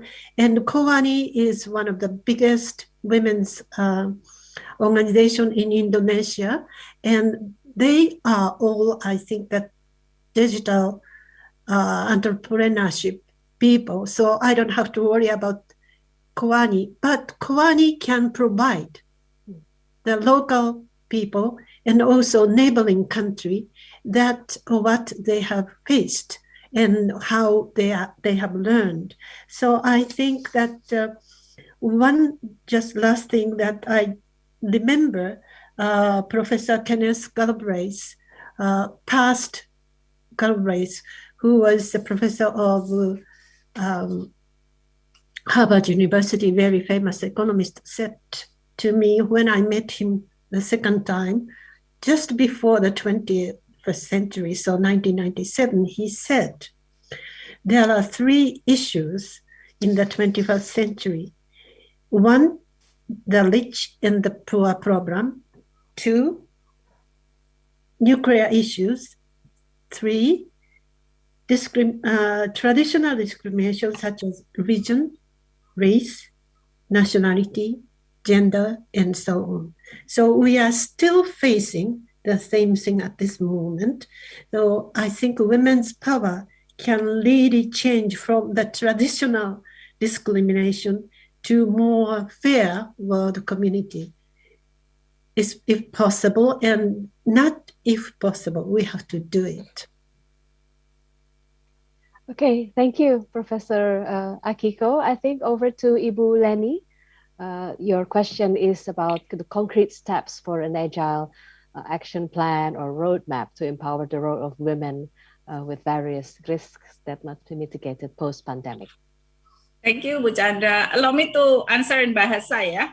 Yes. So I can, because there is a translator here. Thank you. Translators here, yes, Ibu Leni. Yeah. So the questions comes from Ibu Dewi, yeah. Whether what are the concrete steps for an agile action plan or roadmap to empower the role of women, especially as entrepreneurs. So allow me answer in Bahasa Indonesia. Jadi ibu-ibu dan bapak-bapak sekalian, ya, ibu-ibu dan bapak-bapak sekalian, saya ingin menyampaikan bahwa tadi di dalam presentasi saya menyampaikan bahwa ada 5 arahan presiden yang sangat konkret ya, terutama untuk memberdayakan perempuan dan melindungi anak-anak yang ditujukan kepada kementerian kami. Dan tentunya dalam mewujudkan ini kita bekerja sama dengan seluruh kementerian lembaga terkait ya, tadi Pentahelix ya, kami bekerja sama dengan Pentahelix, dan salah satu prioritas utama adalah meningkatkan pemberdayaan perempuan di bidang ekonomi, khususnya dalam hal kewirausahaan. Ya, jadi kita diminta untuk mencetak sebanyak mungkin wirausaha baru, atau bagi wirausaha yang sudah ada ditingkatkan, di-upgrade ya, untuk meningkat kelasnya. Dan di dalam kita melakukan proses ini, perspektif gender atau lensa gender menjadi bagian utama yang harus diintegrasikan. Jadi upaya ini selain kita lakukan bekerja sama dengan kementerian lembaga, juga lembaga internasional dan juga NGO, semuanya ya mendukung. Dan di dalam proses ini kami melakukannya terutama di tingkat desa. Ya, jadi di tingkat desa, di mana kita ingin merespon juga strategi nasional keuangan inklusi, di mana sebagian besar perempuan di tingkat desa yang masih lag untuk substansi digital ekonomi maupun literasi tentang keuangan. Jadi kita fokus di desa, dan kita tahun lalu kita juga melakukan kerjasama dengan Kementerian Desa, ya, dan kita melatih pendamping untuk yang ada di desa, ya. Dan pada saat kita melakukan pelatihan kewirausahaan ini, tadi saya sampaikan bahwa kita juga melatih isu-isu yang terkait dengan perempuan. Ya, jadi isu gender juga kita latihkan. Bagaimana dia juga harus memahami regulasi, bagaimana dia harus memahami tentang hal-hal yang terkait dengan keluarga, isu keluarga ya, isu pengasuhan, violence, kekerasan terhadap perempuan dan anak, dan isu-isu lainnya yang itu juga mempengaruhi kehidupan dia sehari-hari. Jadi kita bekerja sama dan dilakukannya di tingkat desa. Jadi kalau sebetulnya poinnya itu yang langkah konkret kan ada 3 ya, selain tadi ada kredit dan lain sebagainya. Itu yang penting adalah kita mendampingi perempuan di desa untuk aspek digital teknologinya dan financial literacy-nya, termasuk juga infrastruktur yang ada di desa. Nah, untuk infrastruktur ini tentunya kementerian terkait ya, Kementerian Komunikasi dan Informatika, itu yang menjadi leadingnya, tetapi untuk melatih para perempuan ini kami bekerja sama dengan Kementerian Desa. Jadi memang sudah berjalan di pilot ya, di setiap kabupaten ada 2 desa yang kita jadikan pilot, karena Indonesia memiliki 74.961 desa. Ya, jadi ini sebuah angka yang besar, dan oleh sebab itu kami melakukan pilot di setiap 2 desa dari setiap kabupaten kota, dan alokasi dana desa yang disediakan oleh negara, oleh pemerintah itu bisa digunakan untuk ini. Ya, jadi inilah salah satu bentuk kolaborasi kami dengan berbagai kementerian dan memasukkan lensa gender di sana, sehingga perempuan yang akan mendapat benefit, karena perempuan memang yang jauh tertinggal di dalam akses digital ini maupun akses keuangan. Nah, dengan terbitnya Strategi Nasional Keuangan Inklusi Perempuan, ya, kita Strategi Nasional Keuangan Inklusi ada di dalam Peraturan Presiden ya, nomor 114 tahun 2020, tapi juga ada Strategi Nasional Keuangan Inklusi untuk perempuan. Nah, jadi ini mendorong lebih cepat lagi, sehingga kita bekerja samanya dengan lintas kementerian juga semakin kuat lagi. Jadi komponen-komponen yang ada di sana ada roadmap-nya juga, ya, rencana aksinya, indikator-indikatornya, dan ini juga menjadi program kerja tidak hanya Kementerian PPPA saja. Ya, jadi kami welcome dari semua pihak untuk mendukung memberdayakan perempuan di bidang ekonomi, untuk mencetak wirausaha perempuan, sehingga diharapkan nanti kalau mereka semakin meningkat pendapatannya, ini akan memberikan dampak kepada peningkatan kesejahteraan keluarganya, dan tentunya pada wilayah di mana dia berada, dan secara akhirnya pada tingkat nasional. Jadi di forum ASEAN Ministerial Meeting on Women tahun ini kami juga ingin memperkenalkan Strategi Nasional Keuangan Inklusi khusus perempuan ini, karena ini baru yang pertama ada di dunia ya, bahkan ya, khusus perempuan ini, dan kami juga sekaligus meminta masukan dari berbagai negara untuk bisa bagaimana Strategi Nasional Keuangan Inklusi ini bisa dalam pelaksanaannya bisa memberikan manfaat yang maksimal bagi perempuan Indonesia. Jadi kita punya 135 juta perempuan di Indonesia, dan hampir 60%-nya itu di usia produktif, yang mana ini sangat merupakan potensi bagi kita untuk kita kembangkan. Itu mungkin. Terima kasih Bu Chandra. Terima kasih Bu Leni. Pada intinya pemerintah, the government, the Indonesian government have increased women empowerment programs to increase women empowerment in entrepreneurship. This is using gender lens, and this starts at the village level to assist in financial and digital literacy. And this program have been piloted in 2 villages in each districts using village budgeting. And okay, I will move on to Jamie. Your question is on women's digital literacy in digital economy.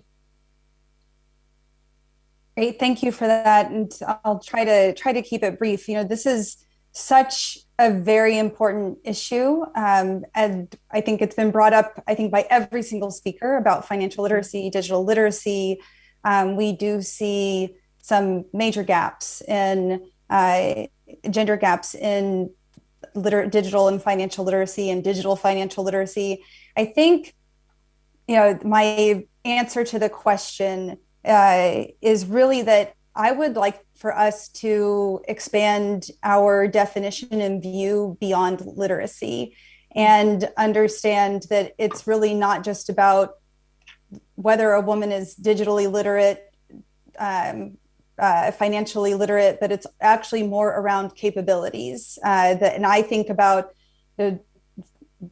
digital financial capability and financial capability, not just about the knowledge, but about the skills, the attitudes, the behaviors that all come together that to enable not only what she knows, but her confidence and her trust in the products and services, the systems that she's working with, her options, her ability to exercise her choice, and having the ability to solve problems when they go wrong. And I think a lot of times there's been decades of research on financial literacy programs that have by and large shown that they work not well at all.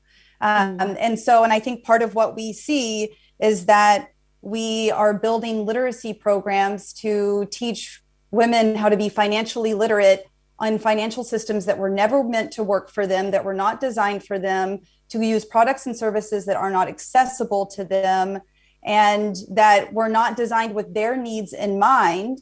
And then expecting them to, through financial literacy training, now all of a sudden use these products that are not solving problems for them.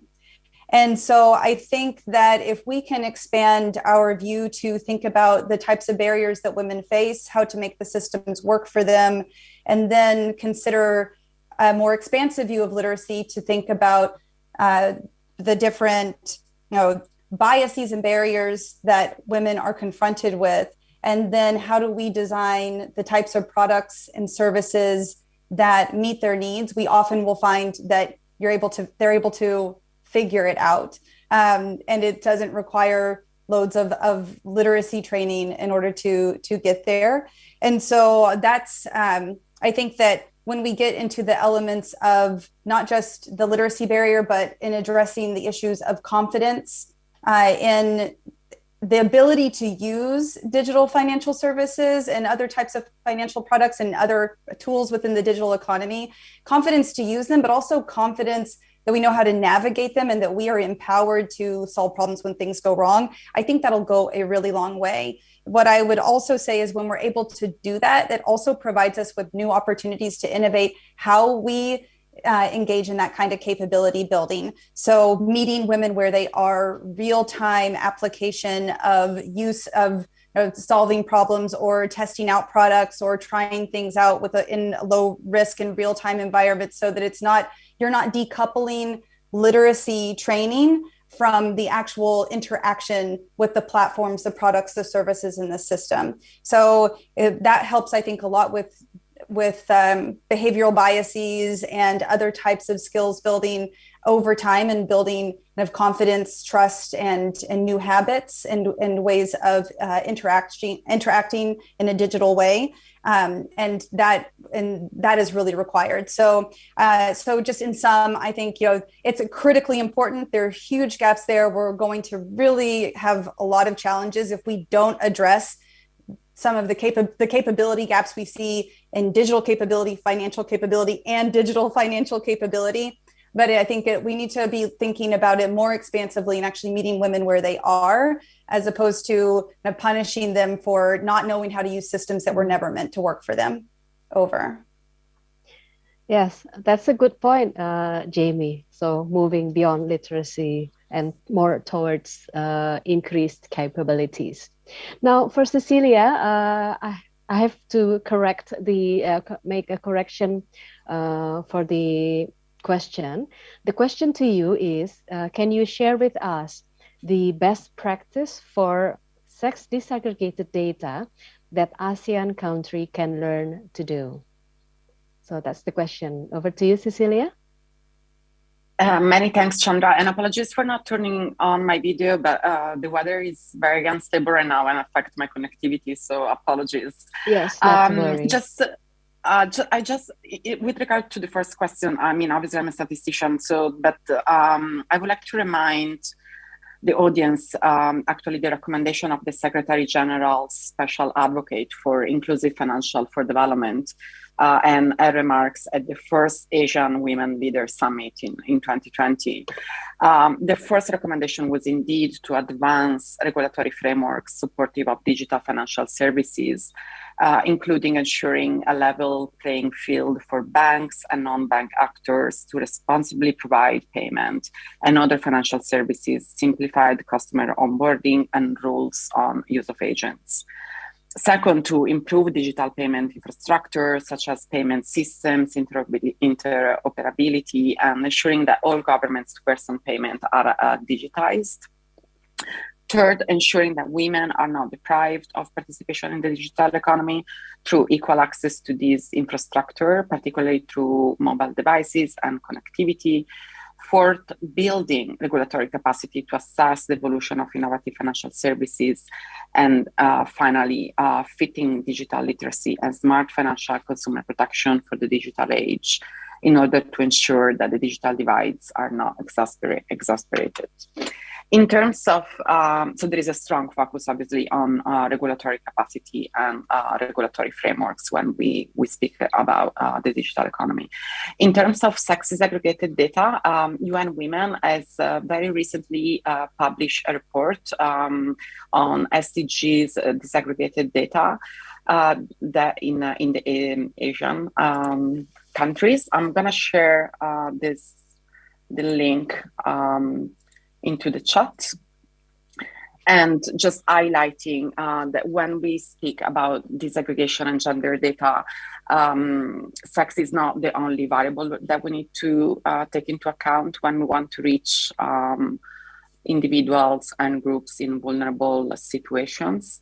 So nested disaggregation, meaning multi-level disaggregation, is extremely important to, for instance, shed light on ethnic groups, age groups, urban, rural, that really allow for an intersectoral, an intersection assessment of gender gaps.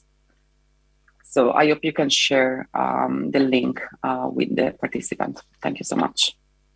Over to you, Cecilia. And is this include types of disabilities as well? Is this included in the disaggregation of data?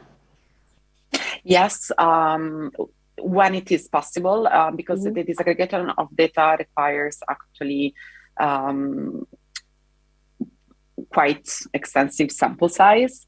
So the issue indeed is to allow for the data source to be able to disaggregate the data and the indicators at different levels.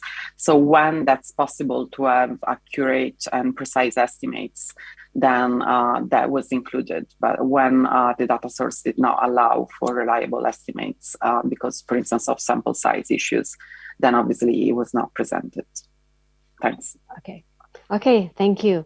And I think the participant will find the information that Cecilia's sharing in the link, the paper.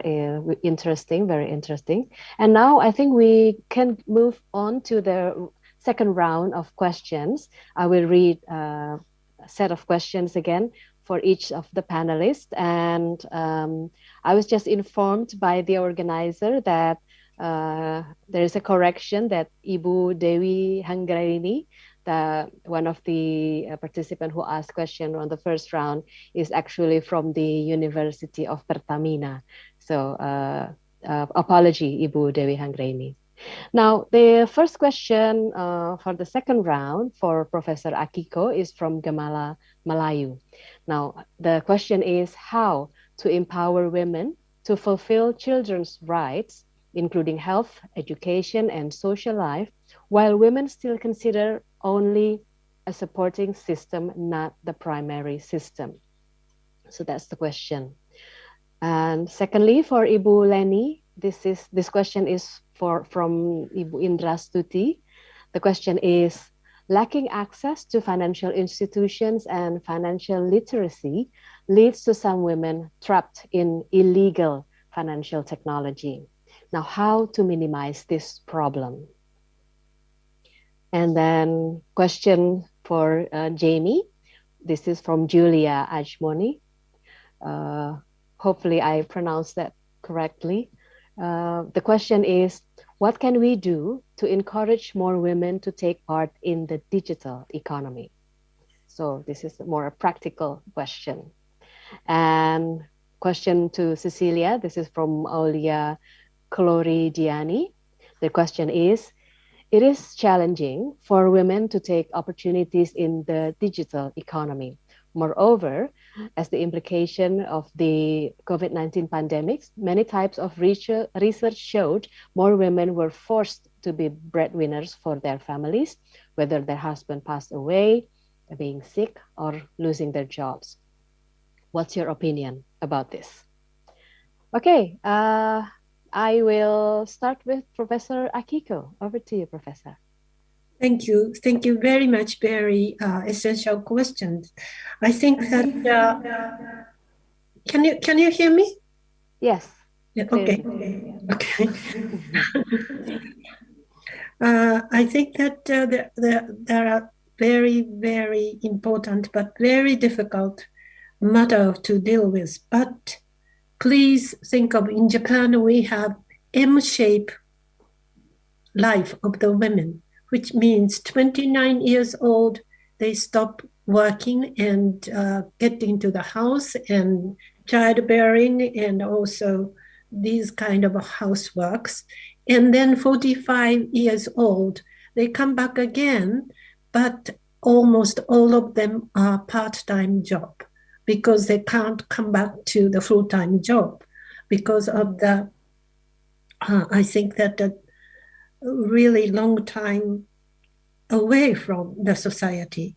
But I think it is very important. It's not necessary that every woman have to work because of the childbearing is really depend on your actually your choice.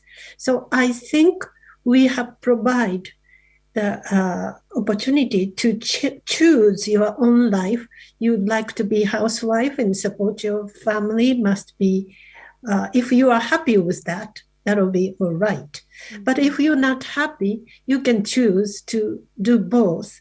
In order to do so, one thing very much necessary is education of boys, how you should deal with your wife, how you should deal with women.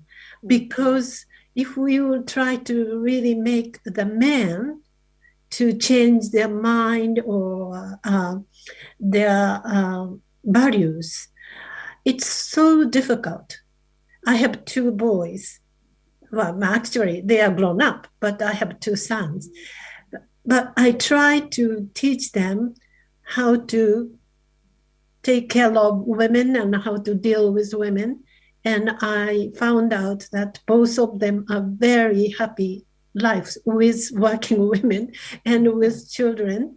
So I think I found out really truly education for boys is very, very important. And also women have to really think, not a narrow-minded education, but women also have to choose your own life. But in order to choose your own life, the facility and your environment must be support. You can really pursue both childbearing and also your own professions.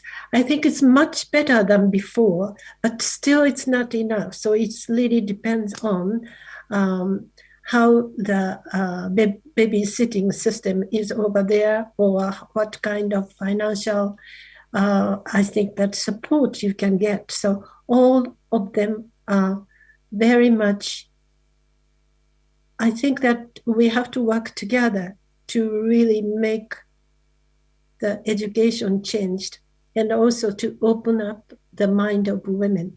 But the important thing is you can choose. Yes, thank you, Professor Akiko. I think it's important to make boys or men partners and supporters for gender equality and women empowerment from the very beginning. And Ibu Leni, over to you for the question. Terima kasih Bu Chandra. Tadi pertanyaannya tentang how to minimize the problem of women trapped in illegal fintech, Ibu. Ya. Jadi sebetulnya kita nih juga memiliki ini ya, kesenjangan gender dalam STEM ya. Science, teknologi, maths ya. Nah, jadi tidak hanya meningkatkan, yang penting tidak hanya meningkatkan peran perempuan dalam STEM, tetapi juga bagaimana mengatasi kendala yang mereka hadapi pada saat memasuki jenjang pendidikan dan kesempatan kerja di bidang STEM. Jadi kalau kita mendengar fenomena leaky pipelines, ya, ini bagaimana kita bisa meminimalkan ini. Jadi kami bekerja sama juga tentunya dengan Kementerian Pendidikan ya untuk turut mempromosikan para perempuan untuk bisa lebih banyak lagi di bidang STEM ini. Dan tentunya untuk mengatasi hal ini kita sudah dan akan terus melakukan ini beberapa step ya. Pertama, mendukung kampanye transformatif untuk mendorong minat perempuan di bidang STEM. Karena dari perempuan sendiri terkadang juga dia tidak mau memilih STEM ini sebagai bidang studi dia gitu. Nah, ini yang juga tentunya diperlukan kampanye transformatif, meningkatkan pemahaman bagi para perempuan sehingga mereka mau dan berminat untuk masuk di bidang STEM ini. Kemudian yang kedua adalah kita mempromosikan profil perempuan yang menjadi pemimpin di bidang STEM melalui media dan publik. Jadi ini penting sehingga bisa memberikan inspirasi ya bagi para perempuan, terutama perempuan yang masih muda-muda dan juga perempuan di pelosok tanah air, di perdesaan, sehingga mereka dari pemimpin di bidang STEM tadi mereka mempunyai inspirasi dan kemudian mudah-mudahan bisa mendorong, dan ini ditunjukkan oleh beberapa data kami yang terbukti untuk itu. Kemudian yang berikutnya juga mendukung berbagai bentuk inisiasi yang dipimpin perempuan dalam bentuk pelatihan dan mentorship. Nah, ini sangat penting juga ya, karena terkadang apabila ada minat pada diri perempuan itu tetapi tidak dibarengi dengan pelatihan dan mentorship, ini akhirnya para perempuan tadi juga akhirnya mengundurkan diri, tidak jadi masuk lagi ke STEM tadi. Nah, jadi ini tentu kita bekerja sama dengan para pihak yang bekerja di pelatihan dan menyediakan mentorship bagi para perempuan, dan kita juga termasuk menyasar perempuan-perempuan yang ada di eastern part of Indonesia ya, dan di pedesaan. Kemudian kita juga memberikan apresiasi kepada perusahaan yang mengadopsi praktik kesetaraan gender dan mempromosikan lingkungan atau tempat kerja yang ramah perempuan dan mendukung kesetaraan gender. Jadi ini banyak sekali ya dilakukan, baik itu di tingkat perusahaan secara individual maupun secara kolektif di dalam sebuah kawasan perusahaan. Jadi Kementerian Pemberdayaan Perempuan bekerja sama dengan beberapa perusahaan seperti membangun ruang perlindungan perempuan. Jadi ini turut mendukung perempuan sehingga perempuan tadi bisa berkontribusi juga ya. Jadi terkait dengan literasi digital pada perempuan dan terkait juga dengan sejalan dengan pemerintah membangun infrastruktur untuk teknologi ke seluruh pelosok tanah air. Ini tadi saya sudah sebutkan bahwa kementerian kami juga melakukan pelatihan untuk menutup gap di dalam digital gap ini, terutama bagi para perempuan yang berada di tingkat pedesaan. Ya, jadi kita punya salah satu program nasional yang penting, yaitu Desa Ramah Perempuan dan Peduli Anak.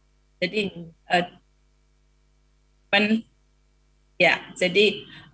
Desa Ramah Perempuan dan Peduli Anak inilah yang ingin mengangkat dan memberdayakan perempuan di tingkat desa di seluruh Indonesia sehingga mereka mempunyai skill ya, mereka menjadi wirausaha dan mereka berdaya di berbagai bidang pembangunan, tidak hanya ekonomi tetapi di antaranya adalah termasuk pengetahuan mereka tentang digital ekonomi dan literasi keuangan ini.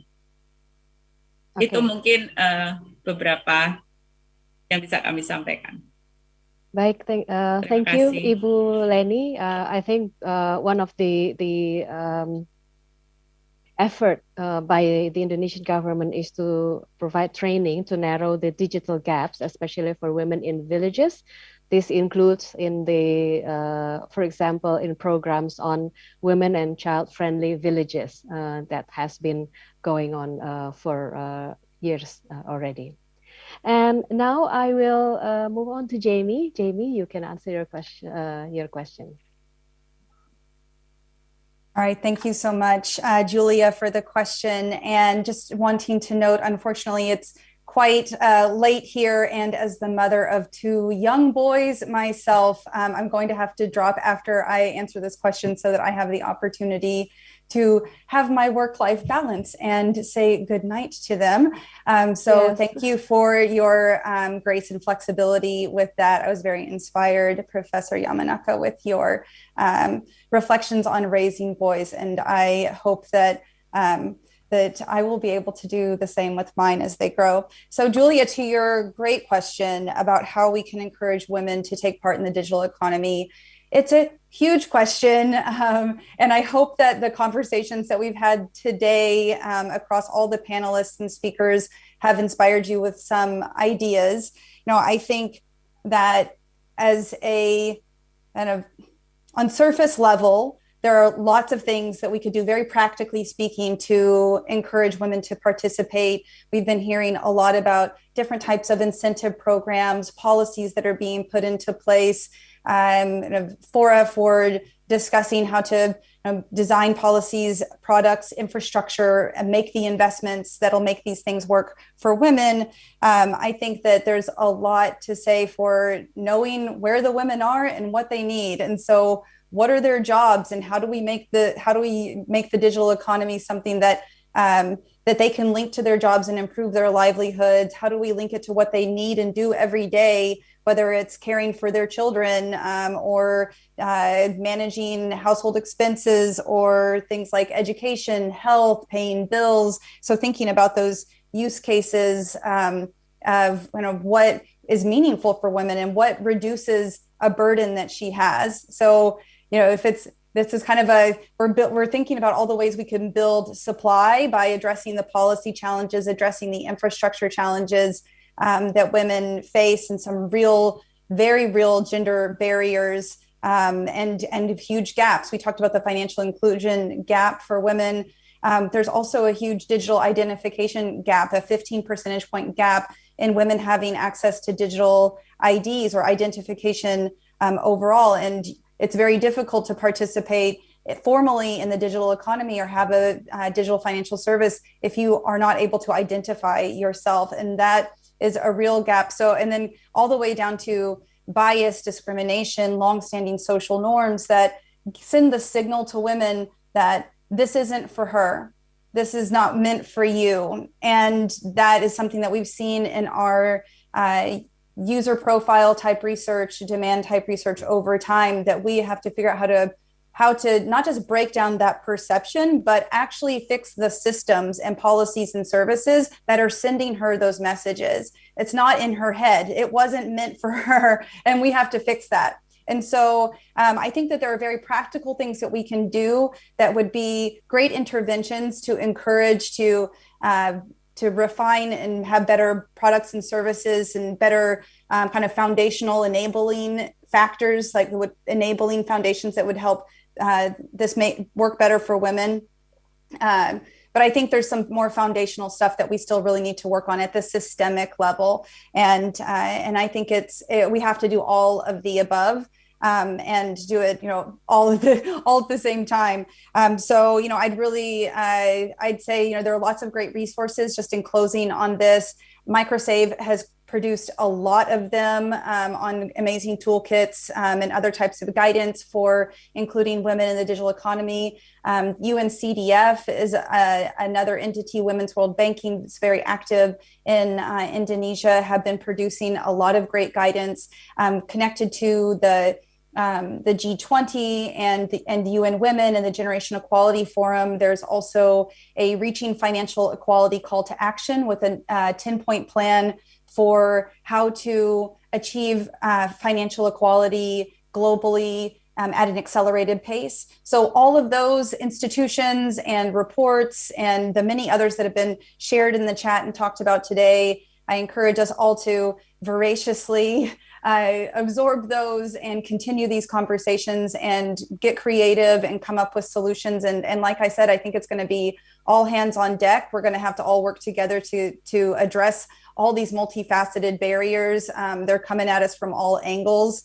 And it includes bringing men to the table too, and having them be the allies and champions and make the space and seats for us to come in and start to make those decisions ourselves.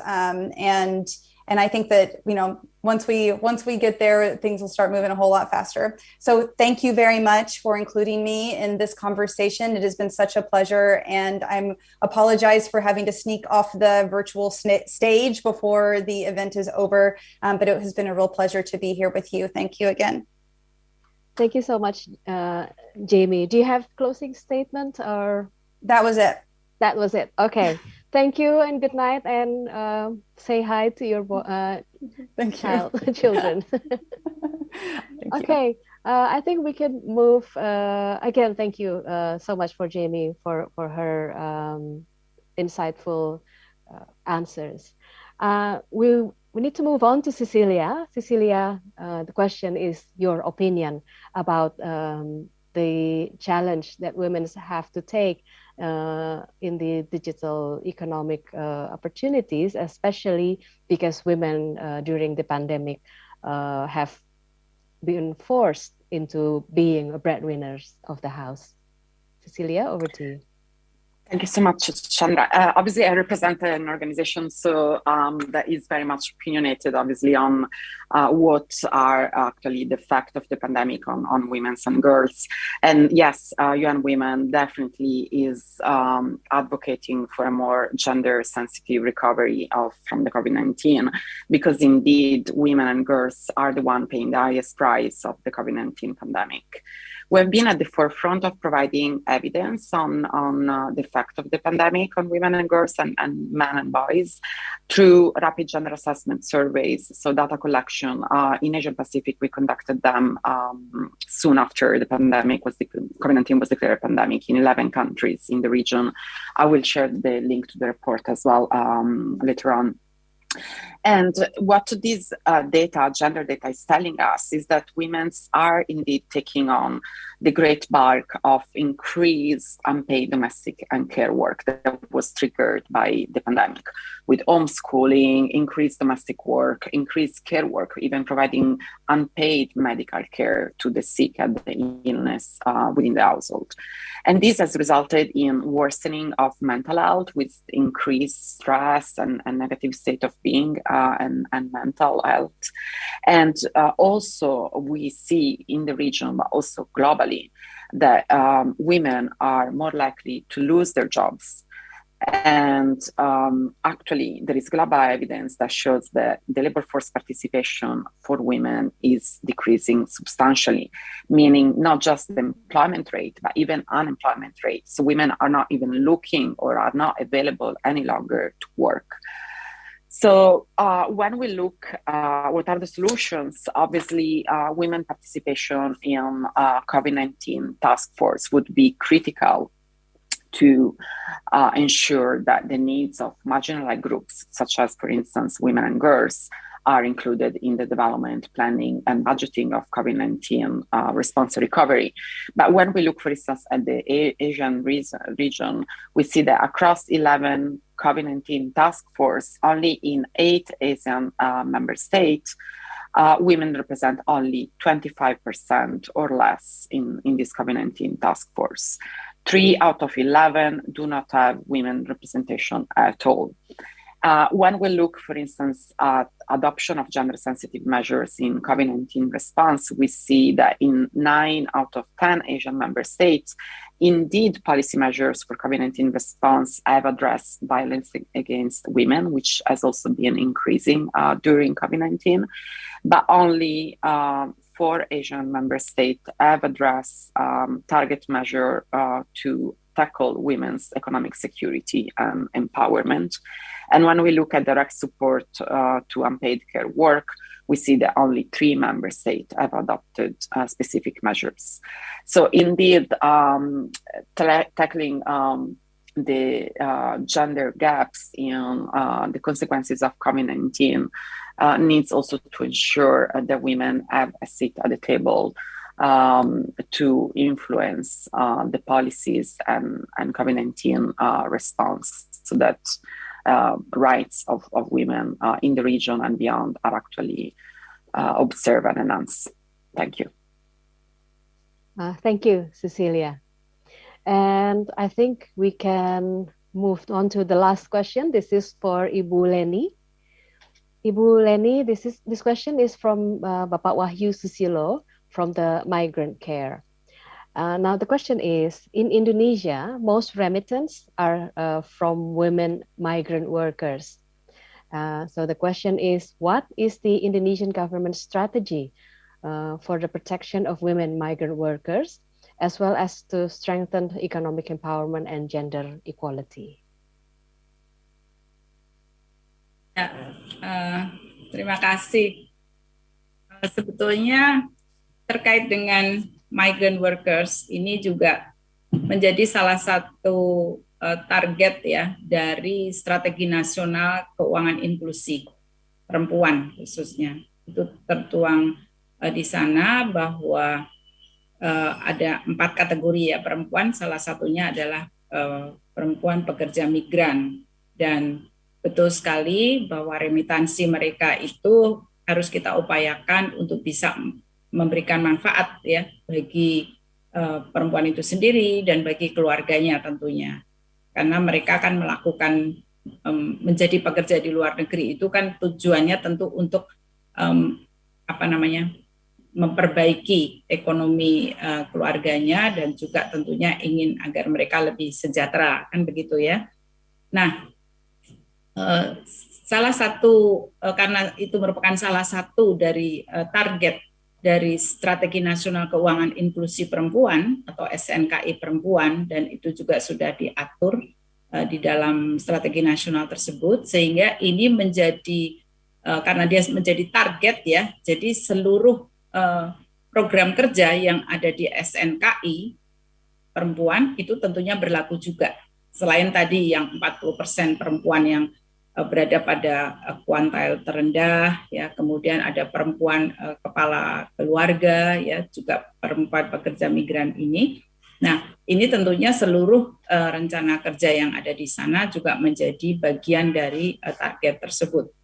Nah, kami Kementerian Pemberdayaan Perempuan dan Perlindungan Anak Republik Indonesia ini kembali lagi ingin menjawab isu-isu juga yang ada di tingkat desa, karena para pekerja migran ini kalau kita lihat dari sisi mereka, di mana mereka tinggal, sebagian besar dari mereka adalah tinggal di desa. Nah, tentunya pelatihan-pelatihan untuk meningkatkan skill mereka, akses dan memberikan akses mereka terhadap keuangan, sehingga mereka juga bisa menggunakan uang remitansi dengan lebih bijak ya, dan juga memberikan pelatihan setelah mereka kembali ke tanah air untuk memanfaatkan remitansi uang hasil mereka itu kepada hal-hal yang produktif. Ini juga menjadi hal yang kita latihkan kepada para perempuan pedesaan tersebut. Jadi kita bekerja sama dengan teman-teman NGO yang selama ini bekerja di tingkat akar rumput ya, untuk bagaimana kita meningkatkan pemberdayaan perempuan di bidang ekonomi, dan tentunya salah satunya ini adalah perempuan pekerja migran ya, dan sebenarnya kita punya beberapa target yang tadi saya sebutkan, termasuk perempuan penyintas kekerasan, penyintas bencana, dan perempuan kepala keluarga yang menjadi tulang punggung ekonomi, khususnya mereka yang berada pada keluarga yang miskin. Nah, kemudian yang berikutnya adalah melalui intervensi desa.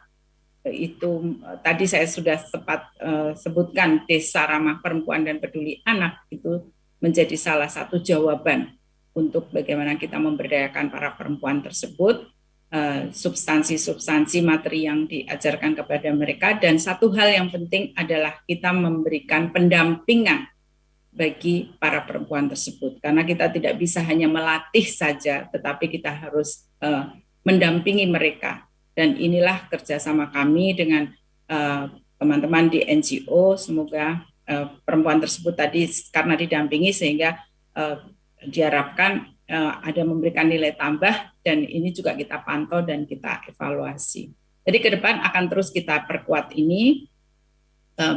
Mudah-mudahan semakin banyak perempuan yang berdaya dari sisi ekonomi, terutama dalam kita di era semuanya sudah serba digital ini. Ya, tantangannya cukup berat juga karena bagi mereka harga alat-alat komunikasi misalnya untuk memberi HP itu kan cukup mahal untuk mereka ya, sehingga ini beberapa tantangan, belum lagi jaringan yang juga masih dalam proses untuk dicapai, dikembangkan sehingga mampu mencapai seluruh wilayah, terutama di pelosok, itu juga sedang dalam proses semua. Intinya pemerintah bersama-sama mitra terus melakukan upaya ini. Itu mungkin Bu Chandra, terima kasih.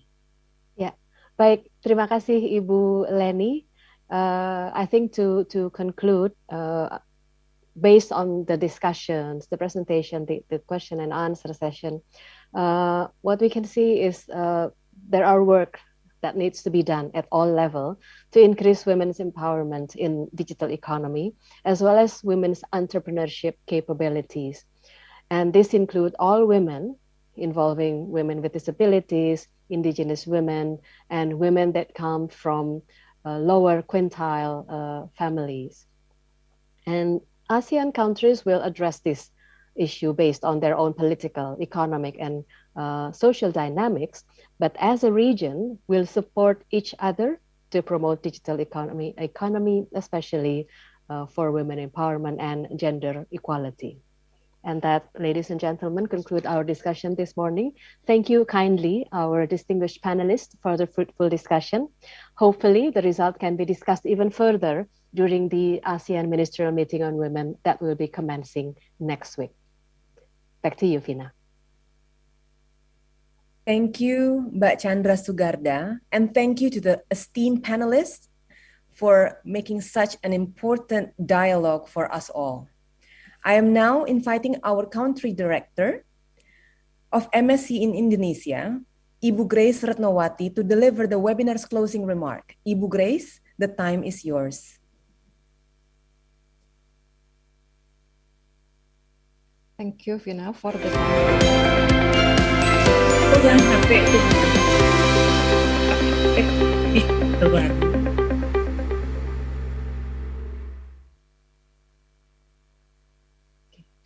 Thank you, Vina, for the time given. Her Excellency Minister Bintang Puspayoga, Her Excellency Minister Sri Mulyani, distinguished speakers, ladies and gentlemen. I have the honor of delivering the closing remarks of what has been a most remarkable and insightful webinar.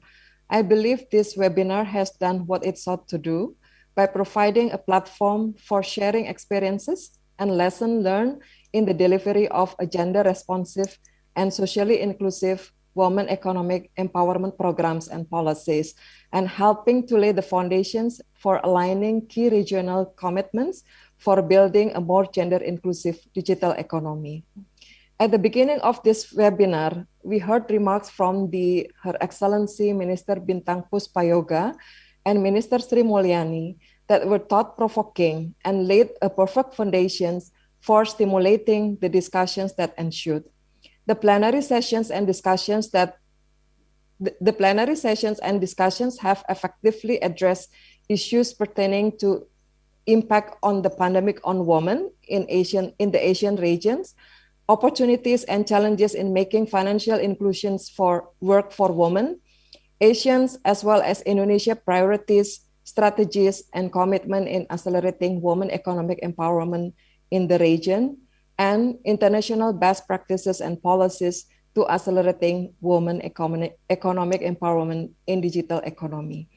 Our collective experiences shared today confirm that the pandemic has deepened pre-existing inequalities, disproportionately affected women, pushing them out of both formal and informal employment and businesses, and in some cases from the financial system, further widening the gender gap in access to finance and economic opportunities. This has further reduced their capacity to absorb economic shock. In addition, the burden of unpaid work care and domestic work significantly increased for most women during the pandemic. How do we then move forward from here to address the widening gender gap in women access to economic opportunities in the increasingly digital economy? The pandemic may have unleashed an unprecedented hardship, but it also presents an opportunity to rebuild our economies by putting women and girls at the center of all recovery effort.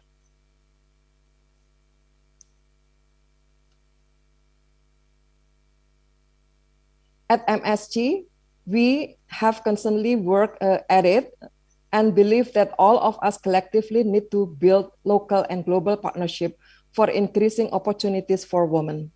Mainstream gender in all our regulatory, policy, and programmatic effort. Strengthen evidence-based policy, making through better gender disaggregated data, all measures to stimulate the new digital economy from credit to cash transfers must be targeted at women. Expand social safety nets for women and recognize and redistribute unpaid work. This will help us to recover faster and build a better future for everyone. Making real progress will require not just incremental, but bold action of all of this and many more fronts. This webinar itself is a step in that direction. I note that this Asian Ministerial Meeting on Women, AMMW, intends to develop a policy summary note from this webinar. This Road to AMMW webinar has been a strategic avenue to advocate effort going forward as we work toward inclusive, sustainable, and resilient economic recovery in our various jurisdictions. On behalf of MSG, I would like to thank the Indonesian Ministry of Women Empowerment and Child Protection, the Indonesian Ministry of Finance, AMMW Committee, Asian Committee on Women, or AZW, Asian Secretariat, Bill and Melinda Gates Foundations, ERIA, UN Women, Inkemaris and Associate for their support in organizing this event, the hardworking team at MSG, and all who have contributed in diverse ways to make this webinar a big success. And most importantly, I would like to thank all participants for your active participations in this webinar. Without your input, ideas, and discussion, this would not have been a success. Let us continue to work together to bridge the gap and increase opportunities, choices, and voice and agency for women in this new digital post-pandemic world. Thank you for your kind attention.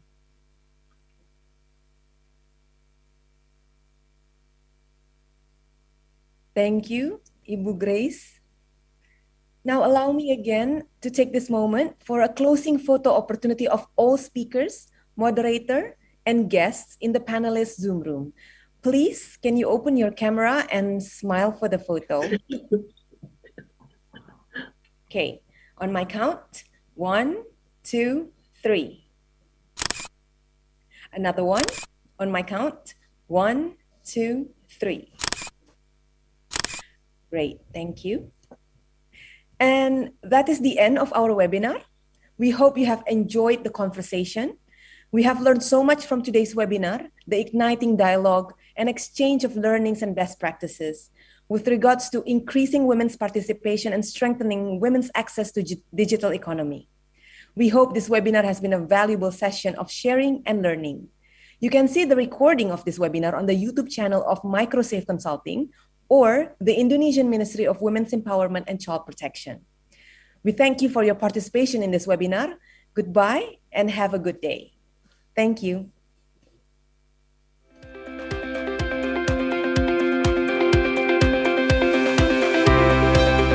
Thank you all. Thank you, Ibu. Thank you so much, you Akiko. for all the panelists. Thank you so much. Ibu Leni, Ibu Chandra. So much. Ini sama Bu For your help. tetap di tempat ya. You appreciate all organizers. Thank you, Prof. Thank you Akiko. so much, Prof. Akiko. Thank you, thank you. Thank you. Thank you. Thank you so much. Thank you so much, Thank you, Cecilia. Cecilia. Bye-bye. Have a Bye. good day. Thank you so Thank much, you, Mbak Cecilia. Missy. Bye now. Ada hadir. Thank you, Mbak Chandra. Thank you so much. Yes, Ibu Leni dan Ibu Grace Ibu tetap di Leni. tempat. Oh, oke. Oh ya. Ya. Baik, saya leave ya. Terima kasih Mbak Chandra. Terima kasih. Makasih Mbak Chandra. Terima kasih Bu Chandra. Jadi kita ke sana ya, Bu.